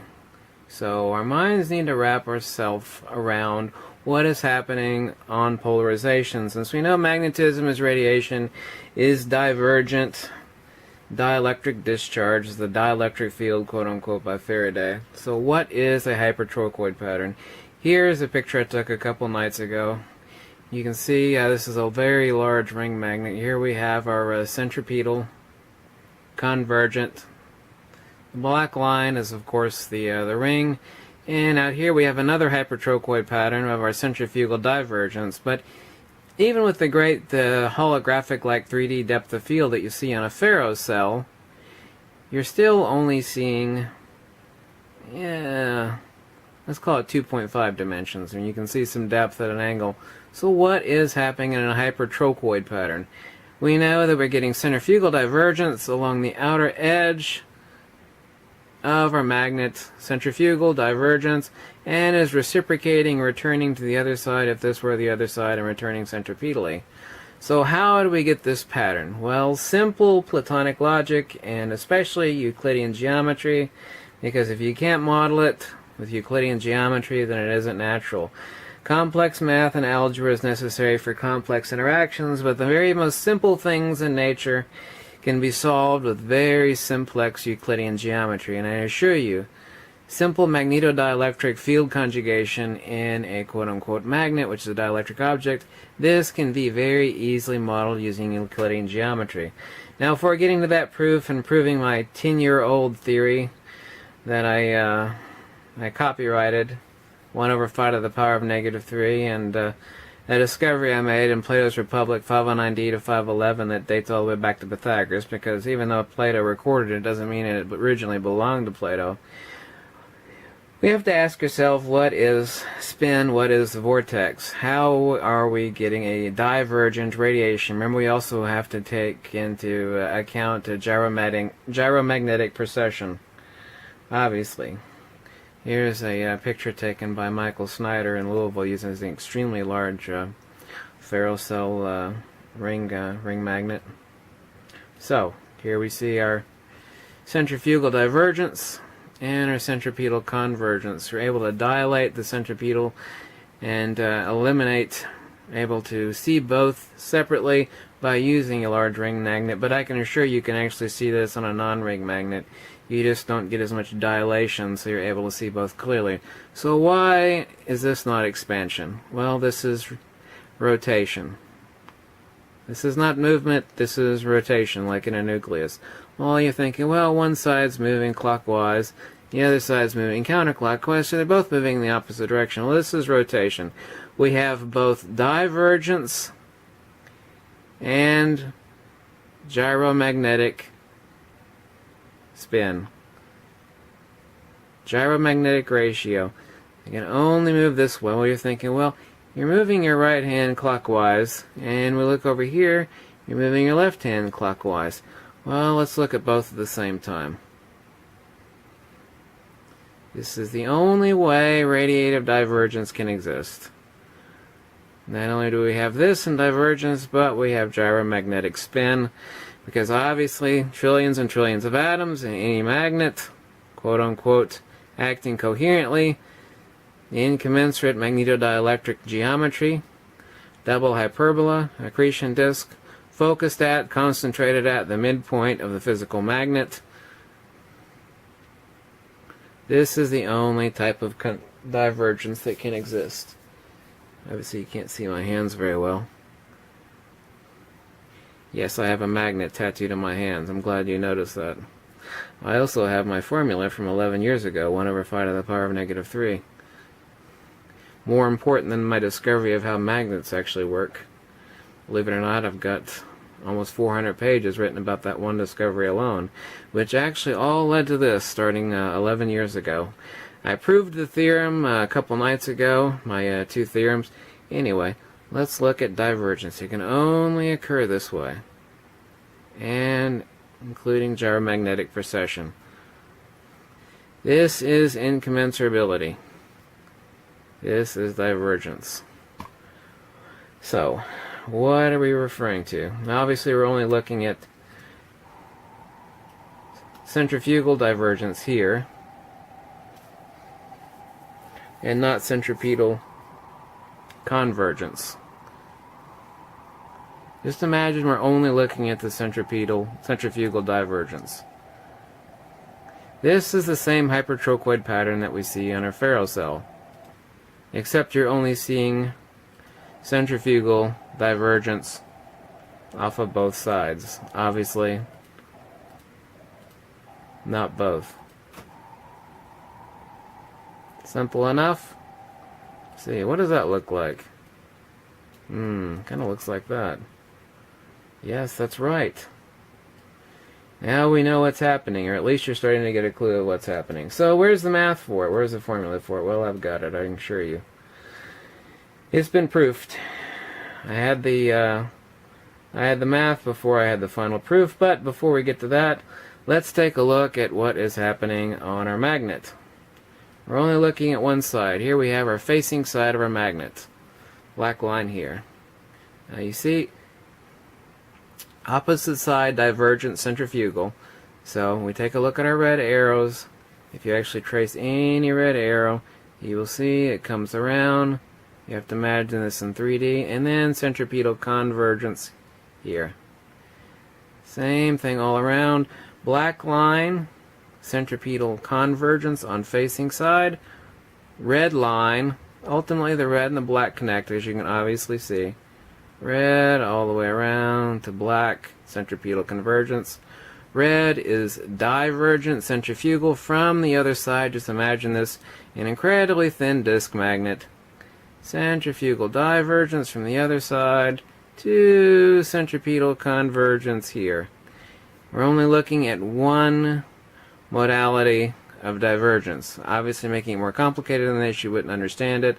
So right now we're only looking at one side's centrifugal divergence, and it's starting to re-enter at centripetal convergence. So we obviously were not showing this facing side doing the same thing and interlacing. Understood? Red side is opposite side convergence. We're turning around. Yes, this is where our hypertrochoid pattern comes from. We all marveled as kids, you know, looking at the spirograph. Well, look at the pretty little picture as well. You know, that doesn't mean anything. This is our facing magnet. This is actually our dielectric boundary, which is also the boundary of our physical magnet, and our centripetal convergence point at the surface. But this is also incommensurability. Now, is the green the centripetal surface boundary, or centripetal convergence zone and physical magnet, and the blue is the opposite side divergent facing side convergence? Or is the blue the centripetal convergence zone and the green the centripetal surface boundary? Well, without the third element, you cannot tell. It's impossible to tell this. Without a third element to show what side is what and what is converging and what is diverging, you cannot tell from this. That is another point of incommensurability. That is where the golden ratio comes in. I wasn't trying to plug the golden ratio into the explanation of magnetism. It exists there naturally. This is the only way it can exist, because I certainly did not create any of these images. And the only way to mathematically explain these, and I'll show you in a second with the formula, the hypertrochoid patterns of divergence, of convergence, which models perfectly. Now, I didn't model these just freehand. I used a simple program, but I used my formula here, these two, and this formula, these two circles. They both exist at golden ratio sections. Okay? So, this is modeled after the formula. Yeah, this might be a little bit boring, but we'll get to the quote-unquote good part here in a second. Now, it took me, I discovered 10 years ago incommensurability, and that, by the way, if you want to know what the grand unified theory is, this is it. This is what is tattooed on my hand. If I live to be 200 years old and make 1,000 more discoveries, and boy, I've been making a whole lot of them lately. Here's the grand unified theory, if you ever wanted to know what it is. It is 1 over 5 to the power of -3. All field ether modalities, divergence, convergence, growth, what you see in a sunflower, everything that has to do with harmony, beauty, and nature, all boils down to this one formula. And I found it secretly hidden, and I wrote an article about it 11 years ago. Found it hidden in some ancient Pythagorean writings, but it was so obscurely written that, you know, it took a lot of wit, let's just say, to uncover that. But anyway, that's the grand unified theory, in case you wanted to know, and most people actually would like to know that. So, let's take a look at what was proven last night. Here, let's take a look at a precision disk magnet. No, it's not a speaker magnet. It looks like that. But anyway, as you can see here, we have a sphere magnet inside our large ring magnet, and here we have a cylinder magnet inside our large same ring magnet, and a different identical ring magnet with a cube in the center. But as will turn out to be the case, proving my formula, they will all look identical, including two larger spheres. I didn't show you the larger sphere. What we have here is a perfect incommensurable ratio of phi, 1 over phi, and a remaining of 1 over phi to the power of -2, 0.381966, etc., etc., etc., which is right here in our C1 circle, proving my formula accurate. The formula is right up here in light blue. I've got a link for it if you need it. Now, the golden angle of growth and of divergence is 137.5077231, etc. The golden angle of 1, which must enter in our phi to the power of -2, is 0.381966. I don't want to bore you with the details, but this is the formula that's been proven. It's proven 2 nights ago by me. This modeled magnetism perfectly. Now, this obviously, there's about 24 factors that affect field divergence and convergence, how it's made, etc., etc. So nothing's perfect. Like the large 6-inch neodymium iron boron will affect a CRT tube at 14 feet away. But this is not this image, but this is mean field divergence. In other words, obviously there is divergent magnetic radiation far beyond this boundary, but this is the mean divergence given a perfect magnet, perfect ideal conditions. This is the model. So, and let's get our formula out of the way. Yes, it took me 4 years to come up with this formula. Combine the 108, 36, 36. We'll talk about that in a second. Anyway, this was proven last night. 1 over phi to the power of -2 and 1 over phi with a remainder of phi. It doesn't matter whether I use a cube magnet, cylinder magnet, or a sphere magnet. We have incommensurability in field divergence and convergence through reciprocation can only occur at golden ratio angles. That's correct. You find the golden ratio in everything in nature. If you thought you were not going to find it in the most simplex, absolute simplex things, being centrifugal and centripetal magnetic field reciprocations, obviously you're deluded. If you're going to find it anywhere in perfection, it's going to be in magneto-dielectric coherency in the quote-unquote magnet. Field incommensurability follows necessitatively, Greek anakye, absolutna, as the Russians would say. This also was proven a couple nights ago. This is the proof of what took me 4 years to actually come to this combination, uniting the 137.507, 21.246, and 21.246 with 108, 36, 36, in a perfect circle where you end up with 1, 1, 1, 1, and 1 plus 2.3606, which is 1 plus phi to the power of -3. This is a perfect incommensurability between harmony, magnetic reciprocation, and divergence, which is the 137.5077 angle. Now, I have hundreds of pages written about this. I'm certainly not going to get into it without literally putting you to sleep. But this is the discovery I made back in June, I believe. Late June. I got the hints of it, and I finally proved it. Which ties in with our formula over here. And you can see the exact same thing over here, 137.5077, right here. All you have to do is just turn this vertically, and you will see the 137.507 here in red and in orange. Let me zoom in just a little bit. This is what took me 4 years to prove. And not only did I prove it, I validated it. This is incommensurability uniting the three absolutes of harmonic incommensurability. No new age tinfoil hat nonsense. This is Pythagorean logic. I've proved it by magnetic reciprocation, both divergently and convergently. The 108, 36, 36, and it looks like a Pythagorean pentagram upside down, but it's not. You'll actually notice the base is wider here. This is 1.23606. The other angles here are 1. This is also an incommensurability. That is why the circumference is 5.23606, or phi cubed plus 1. 4.23606 plus 1. I could literally write another 200 pages about the implications of this, and endless diagrams, pictures, spirals, shells, anything you could possibly imagine just based upon this discovery alone. I mean, I could never even begin to tell you, not my feeling, my belief, or my conviction, but you know, this has been proven in magnetic reciprocation, and I've been working on this for 4 years, and I assure you, I don't not waste my time on stuff that I know has a dead end to it. So, I mean, I didn't permanently tattoo for the rest of my life. You know, the grand unified theory on my wrist 1 over phi to the power of -3 for no reason, without absolute 100% certainty. Nor was I chess champion in high school and college by being a dimwit either. So, not that I'm trying to impress anybody, though it certainly sounded like that. Now that we've looked at that, let's take a look at the proof from a few days ago. You can actually see the lobe patterns here. Let me shrink it down a little bit for you and zoom out to back where I was.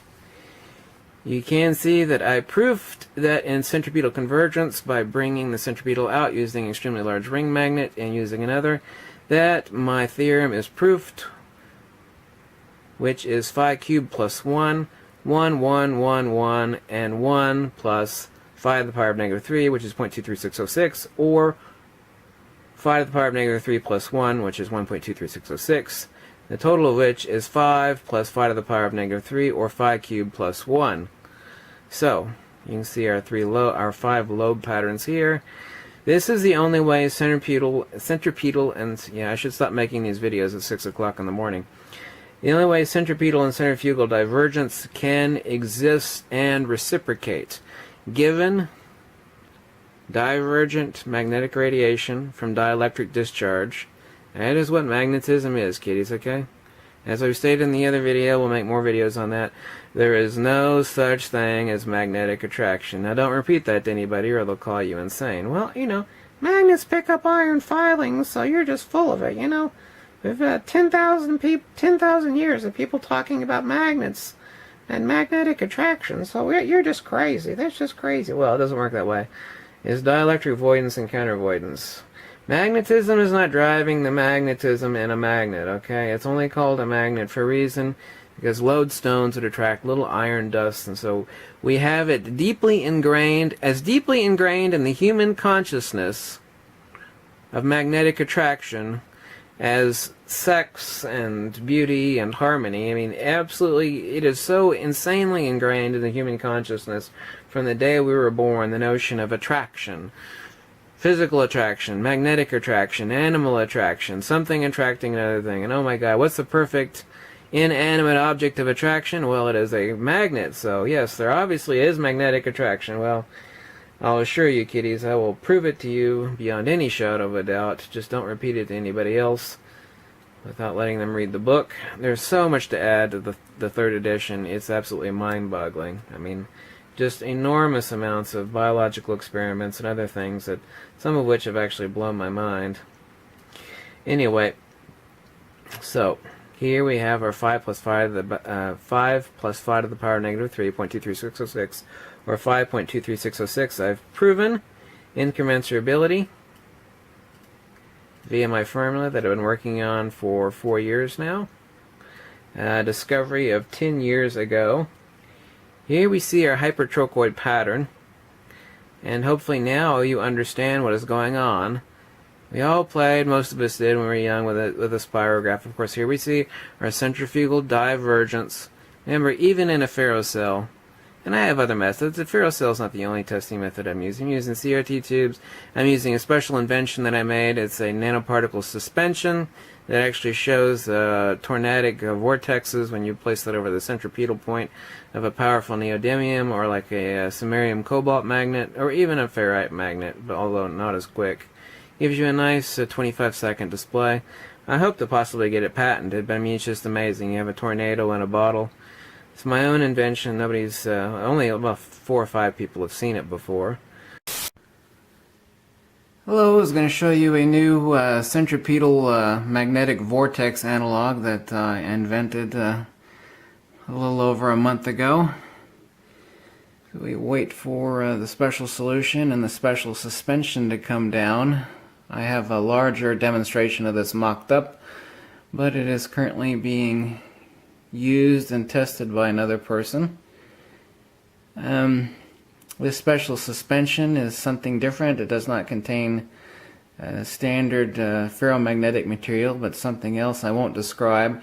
As you see it come down, it will come down in a centripetal convergent vortex towards the center of the magnet, and you will get roughly about a 20 to 25 second demonstration. You can see it there now. Because it is so viscous between the suspension and the special material, none of which I will describe to you because I'm hopefully going to get a patent on it, there is a necessitated 20-minute or 10-minute reset time. If you're actually able to see a little bit closer and zooming in with the camera with the bright light bulb behind it is kind of difficult, you'll actually see a thin black line in the center, just like you would in a water jet over the ocean, which is basically just a tornado over the ocean, where you will actually see images of a very tight centripetal vortex inside another vortex. So you've got a tight vortex inside the standard vortex.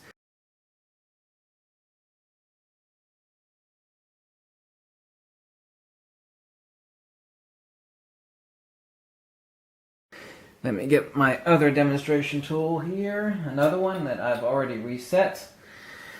I said nobody's ever seen these before, and this doesn't exist until I created it. Like I said, unfortunately it does have about a 20-minute reset time, but you're actually able to see the vortex pattern with this material. And since these are tiny little vials, seeing them isn't the best, but these are prototypes. I have a larger mock-up in a much larger container, so you can put a large magnet underneath there and see the full perfect effect of the vortex actually coming down, as this one slowly is, because I had it all the way at the top, the material and the suspension. But I just wanted to let you know I have 6 different analogs of showing centripetal and centrifugal vortex movements that are non-standard. Here you can see it coming down. Unfortunately, I did not give this one sufficient reset time, but the lighting is not perfect, and focusing in tighter has proven to be difficult. However, the people that I have shown it to have been widely impressed, because you do get a 20 to 30 second viewing time of the centripetal vortex of a magnet. So it's beautiful. It's amazing. I'm so glad I invented it. Here's my other proof of field reciprocation by using 2 magnets. Proven that regardless of the magnet, whether it's cube, sphere, cylinder, or what it is, I must get necessitatively 1 over 5 to the power of -2, 1 over 5, 1 over 5, and phi. The golden ratio section in perfect incommensurability, proving magnetic reciprocation centrifugally, and centrifugal divergence and centripetal convergence. I mean, I could literally talk for hours on this, but I of course put you to sleep doing so. But, I mean, taking a look at our hypertrochoid pattern on our magnet, and here's Michael's image. You can see his hand here in the background. You can see his hand holding the ring magnet. This is the centripetal. This is the physical ring, the black ring. And you see the centrifugal divergence around that, another larger hypertrochoid, or some people call it a spirograph pattern. But what is happening, like I said, you only looking at one side of centrifugal divergence here. You see our red side, if you trace it around, our red side of divergence from one side is reciprocating around. You have to imagine this in 3D, just like our magnets, quote-unquote magnets. Just imagine a very thin disk magnet right here looking at you edge on. We also have gyromagnetic precession, but that's kind of complicated to model with my pathetic little human hands, but let's just model the divergence. This is the only way divergent radiation can exist, which is what magnetism is. It is the discharge of dielectric charge. All charge necessitates discharge. There's no such thing as a negative charge in the universe. Mother Nature said if you show her a negative discharge, she'll show you hot ice. I mean, it's an insane statement. There's charge and there's discharge. Convergence, divergence, centripetal, centrifugal. That's the way nature works. She doesn't work using math, but she does have plenty of math in her by field conjugation. And they all work on imperfect situations, golden ratio, and the most simple thing, if you thought a sunflower had beautiful geometry, and that you probably noticed the hypertrochoid pattern in a sunflower, correct? I assume that you have. Anyway, it's the same hypertrochoid pattern in a sunflower. Also, I'd also been wondering my entire life about the sand dollar. I always thought the sand dollar was one of the most beautiful objects out there. And I always wondered why. I should have brought it to you in the other house there. The other room, excuse me. But I'd always wondered why a sand dollar had this particular image on the bottom of it. And as it turns out, and I have a really fast internet connection too, and yet it's still not coming up. There we go, that's close enough. Well, kind of close enough. See, I wasn't prepared. That's like I said, I need to stop making videos at 5 o'clock in the morning. Or actually, it's 7 o'clock in the morning now. Remember where I was showing you a pattern that 1 equals 85 degrees? Correct? Remember that? I will actually show it to you here in a second, hopefully. There we go. You see down here, you see this pattern of 85 degrees, and you see here there are two purple triangles with points right here at 137 degrees. So you see both triangles here. This is a 137.5077 degrees. All you have to do is just do a Google search on 137.5077 degrees, and you will get it. Just type in 137.5077 degrees and golden ratio, and you see it's 85 degrees. That always equals 1 in incommensurability. So, and I always wonder, well, why is a sand dollar shaped like this? Well, if you actually turn it over, you'll see the whole pattern. It looks different on the other side, obviously. Here we have our perfect 85 degrees. On the other side, you'll see a pattern. If you draw a line from here to the center of the sand dollar, down to here, and then you connect it right here, same over here, this is the pattern of growth. Here we have our 137.5077, 21.246 at base angles. Same on this side, and ta-da, here we have our 85 degrees. So, 20 years ago, if someone had told me all you have to do is follow the pattern of a sand dollar, you'll see field incommensurability, and you won't have to spend 10 years working on a proof of uniting the 137.5077 and the 108.36 and the 85 equaling 1 in perfect circular. A circular had to be in a circle, of course. That's the only way it could work, because centrifugal centripetal divergence in a hypertrochoid pattern must be put into a circle in absolute. In other words, every one of these angles of the three types of triangles must be in perfect incommensurability with each and every one of each other. And the only way it could exist, so it took me 4 years to come up with this model was like this. Now, I've proven it with magnetic reciprocation. This formula is proved. I proved it physically already. And I always wondered, because I always loved sand dollars. I discovered this a few months ago, and I was just looking at one because my other house is down near Sanibel Island, Florida, and I was looking. I was like, well, you know, my goodness, there's the 85, and there's the 137.5077 in perfection, right there. That's it. All this time, I think Victor Schauberger had said that. Well, he didn't actually say it like this, but he said, basically, Mother Nature is, basically slapping you in the face, but you aren't listening. Now, here's the other side of a sand dollar. Now, it's at an angle, but if you could see, we draw right up here to the center point to here, and draw back up again. That's our 137.5077 and 21.246, and here's our base angle of 85, which equals 1. And if you include the three Pythagorean incommensurables, which necessitatively must equal magnetic field reciprocation, which would literally take me 200 pages and endless thousands of hours to describe to you, but to put it in a 5-second nutshell, which is basically impossible, the only way magnetic field divergence and convergence can exist is this model, which I proved back in June, that I've been working on for 4 years. It looks complicated, it looks obtuse. That's correct. And you'll notice, like I said, the base angle here is 1.23606, and all these base angles are 1. This is the only way to unite those. My theory is proven. I've proven it by formula. I've proven it in physical model. It's done. Magnetism is proven. I can demonstrate every aspect of how a magnet works. It is over. Now the only problem remaining is I have massive amounts of experiments and stuff to add, and basically 100 more videos.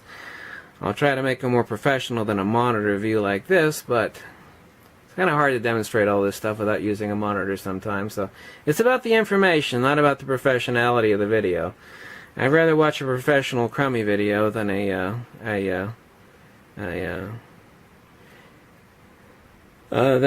well-made video that's full of lies and nonsense. Anyway, thanks for watching. I just want to say that I've proven it, and it's over with now. It's proven. See you later. Okay, let's pull back the veil behind the most fundamental principle in the universe. Everything is force and motion and inertia and acceleration. There's only one field and 3 field modalities. It is ignorant to think that electricity is one thing, magnetism is another, electrostatics or dielectricity is another thing, and gravity is another thing. It is as idiotic to believe that as it is to think that water is one thing, steam is another thing, and ice is another thing. I'm working on the 4th edition of Uncovering the Missing Secrets of Magnetism. I have hundreds of pages of notes and endless amounts of material to add to the book, which is free, by the way. I'm not selling anything. Let us take a premise and let's take a look at something and see what we can comprehend as far as the golden section, but let's get specific as far as nature's most fundamental principle, magnetism. Here I have a simple cylinder magnet. It doesn't matter if it's a cube magnet. It doesn't matter what it is. I'll place it underneath my buddy's invention, the Ferro cell. You will see immediately the formation of a hypertrochoid. Let me turn off the lights and let you take a look. And let's explain what it is we're seeing. And then let's uncover the veil of what we think magnetism is. We're looking at a puppet show here. Humanity is still intellectually at the level of children. Children show up at a puppet show. Only thing they see is the puppets. We're fascinated by quote-unquote magnetic attraction and quote-unquote magnetic repulsion.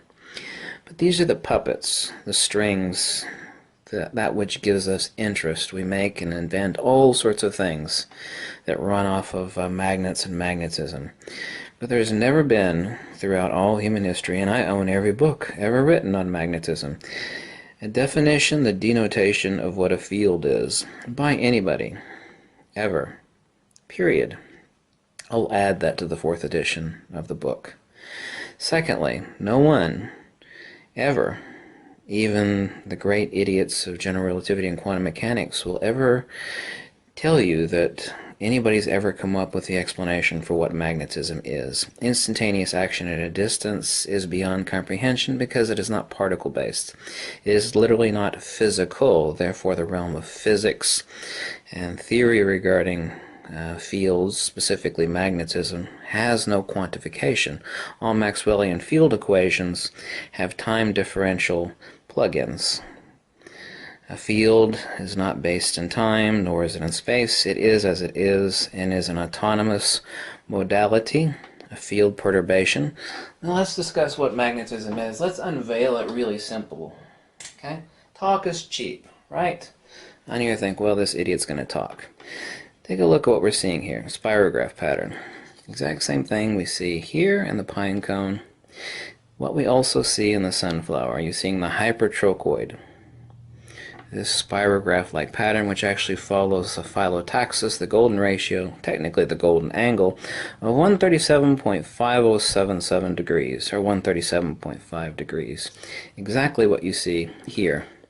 Now let's explain magnetism a little further, a little more simply. Okay, let's not get complicated.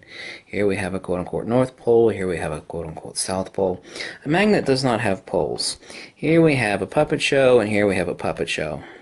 The only thing, and most people never think this way, they have linear minds. We think, well, magnet is magnetism. We have magnetic attraction.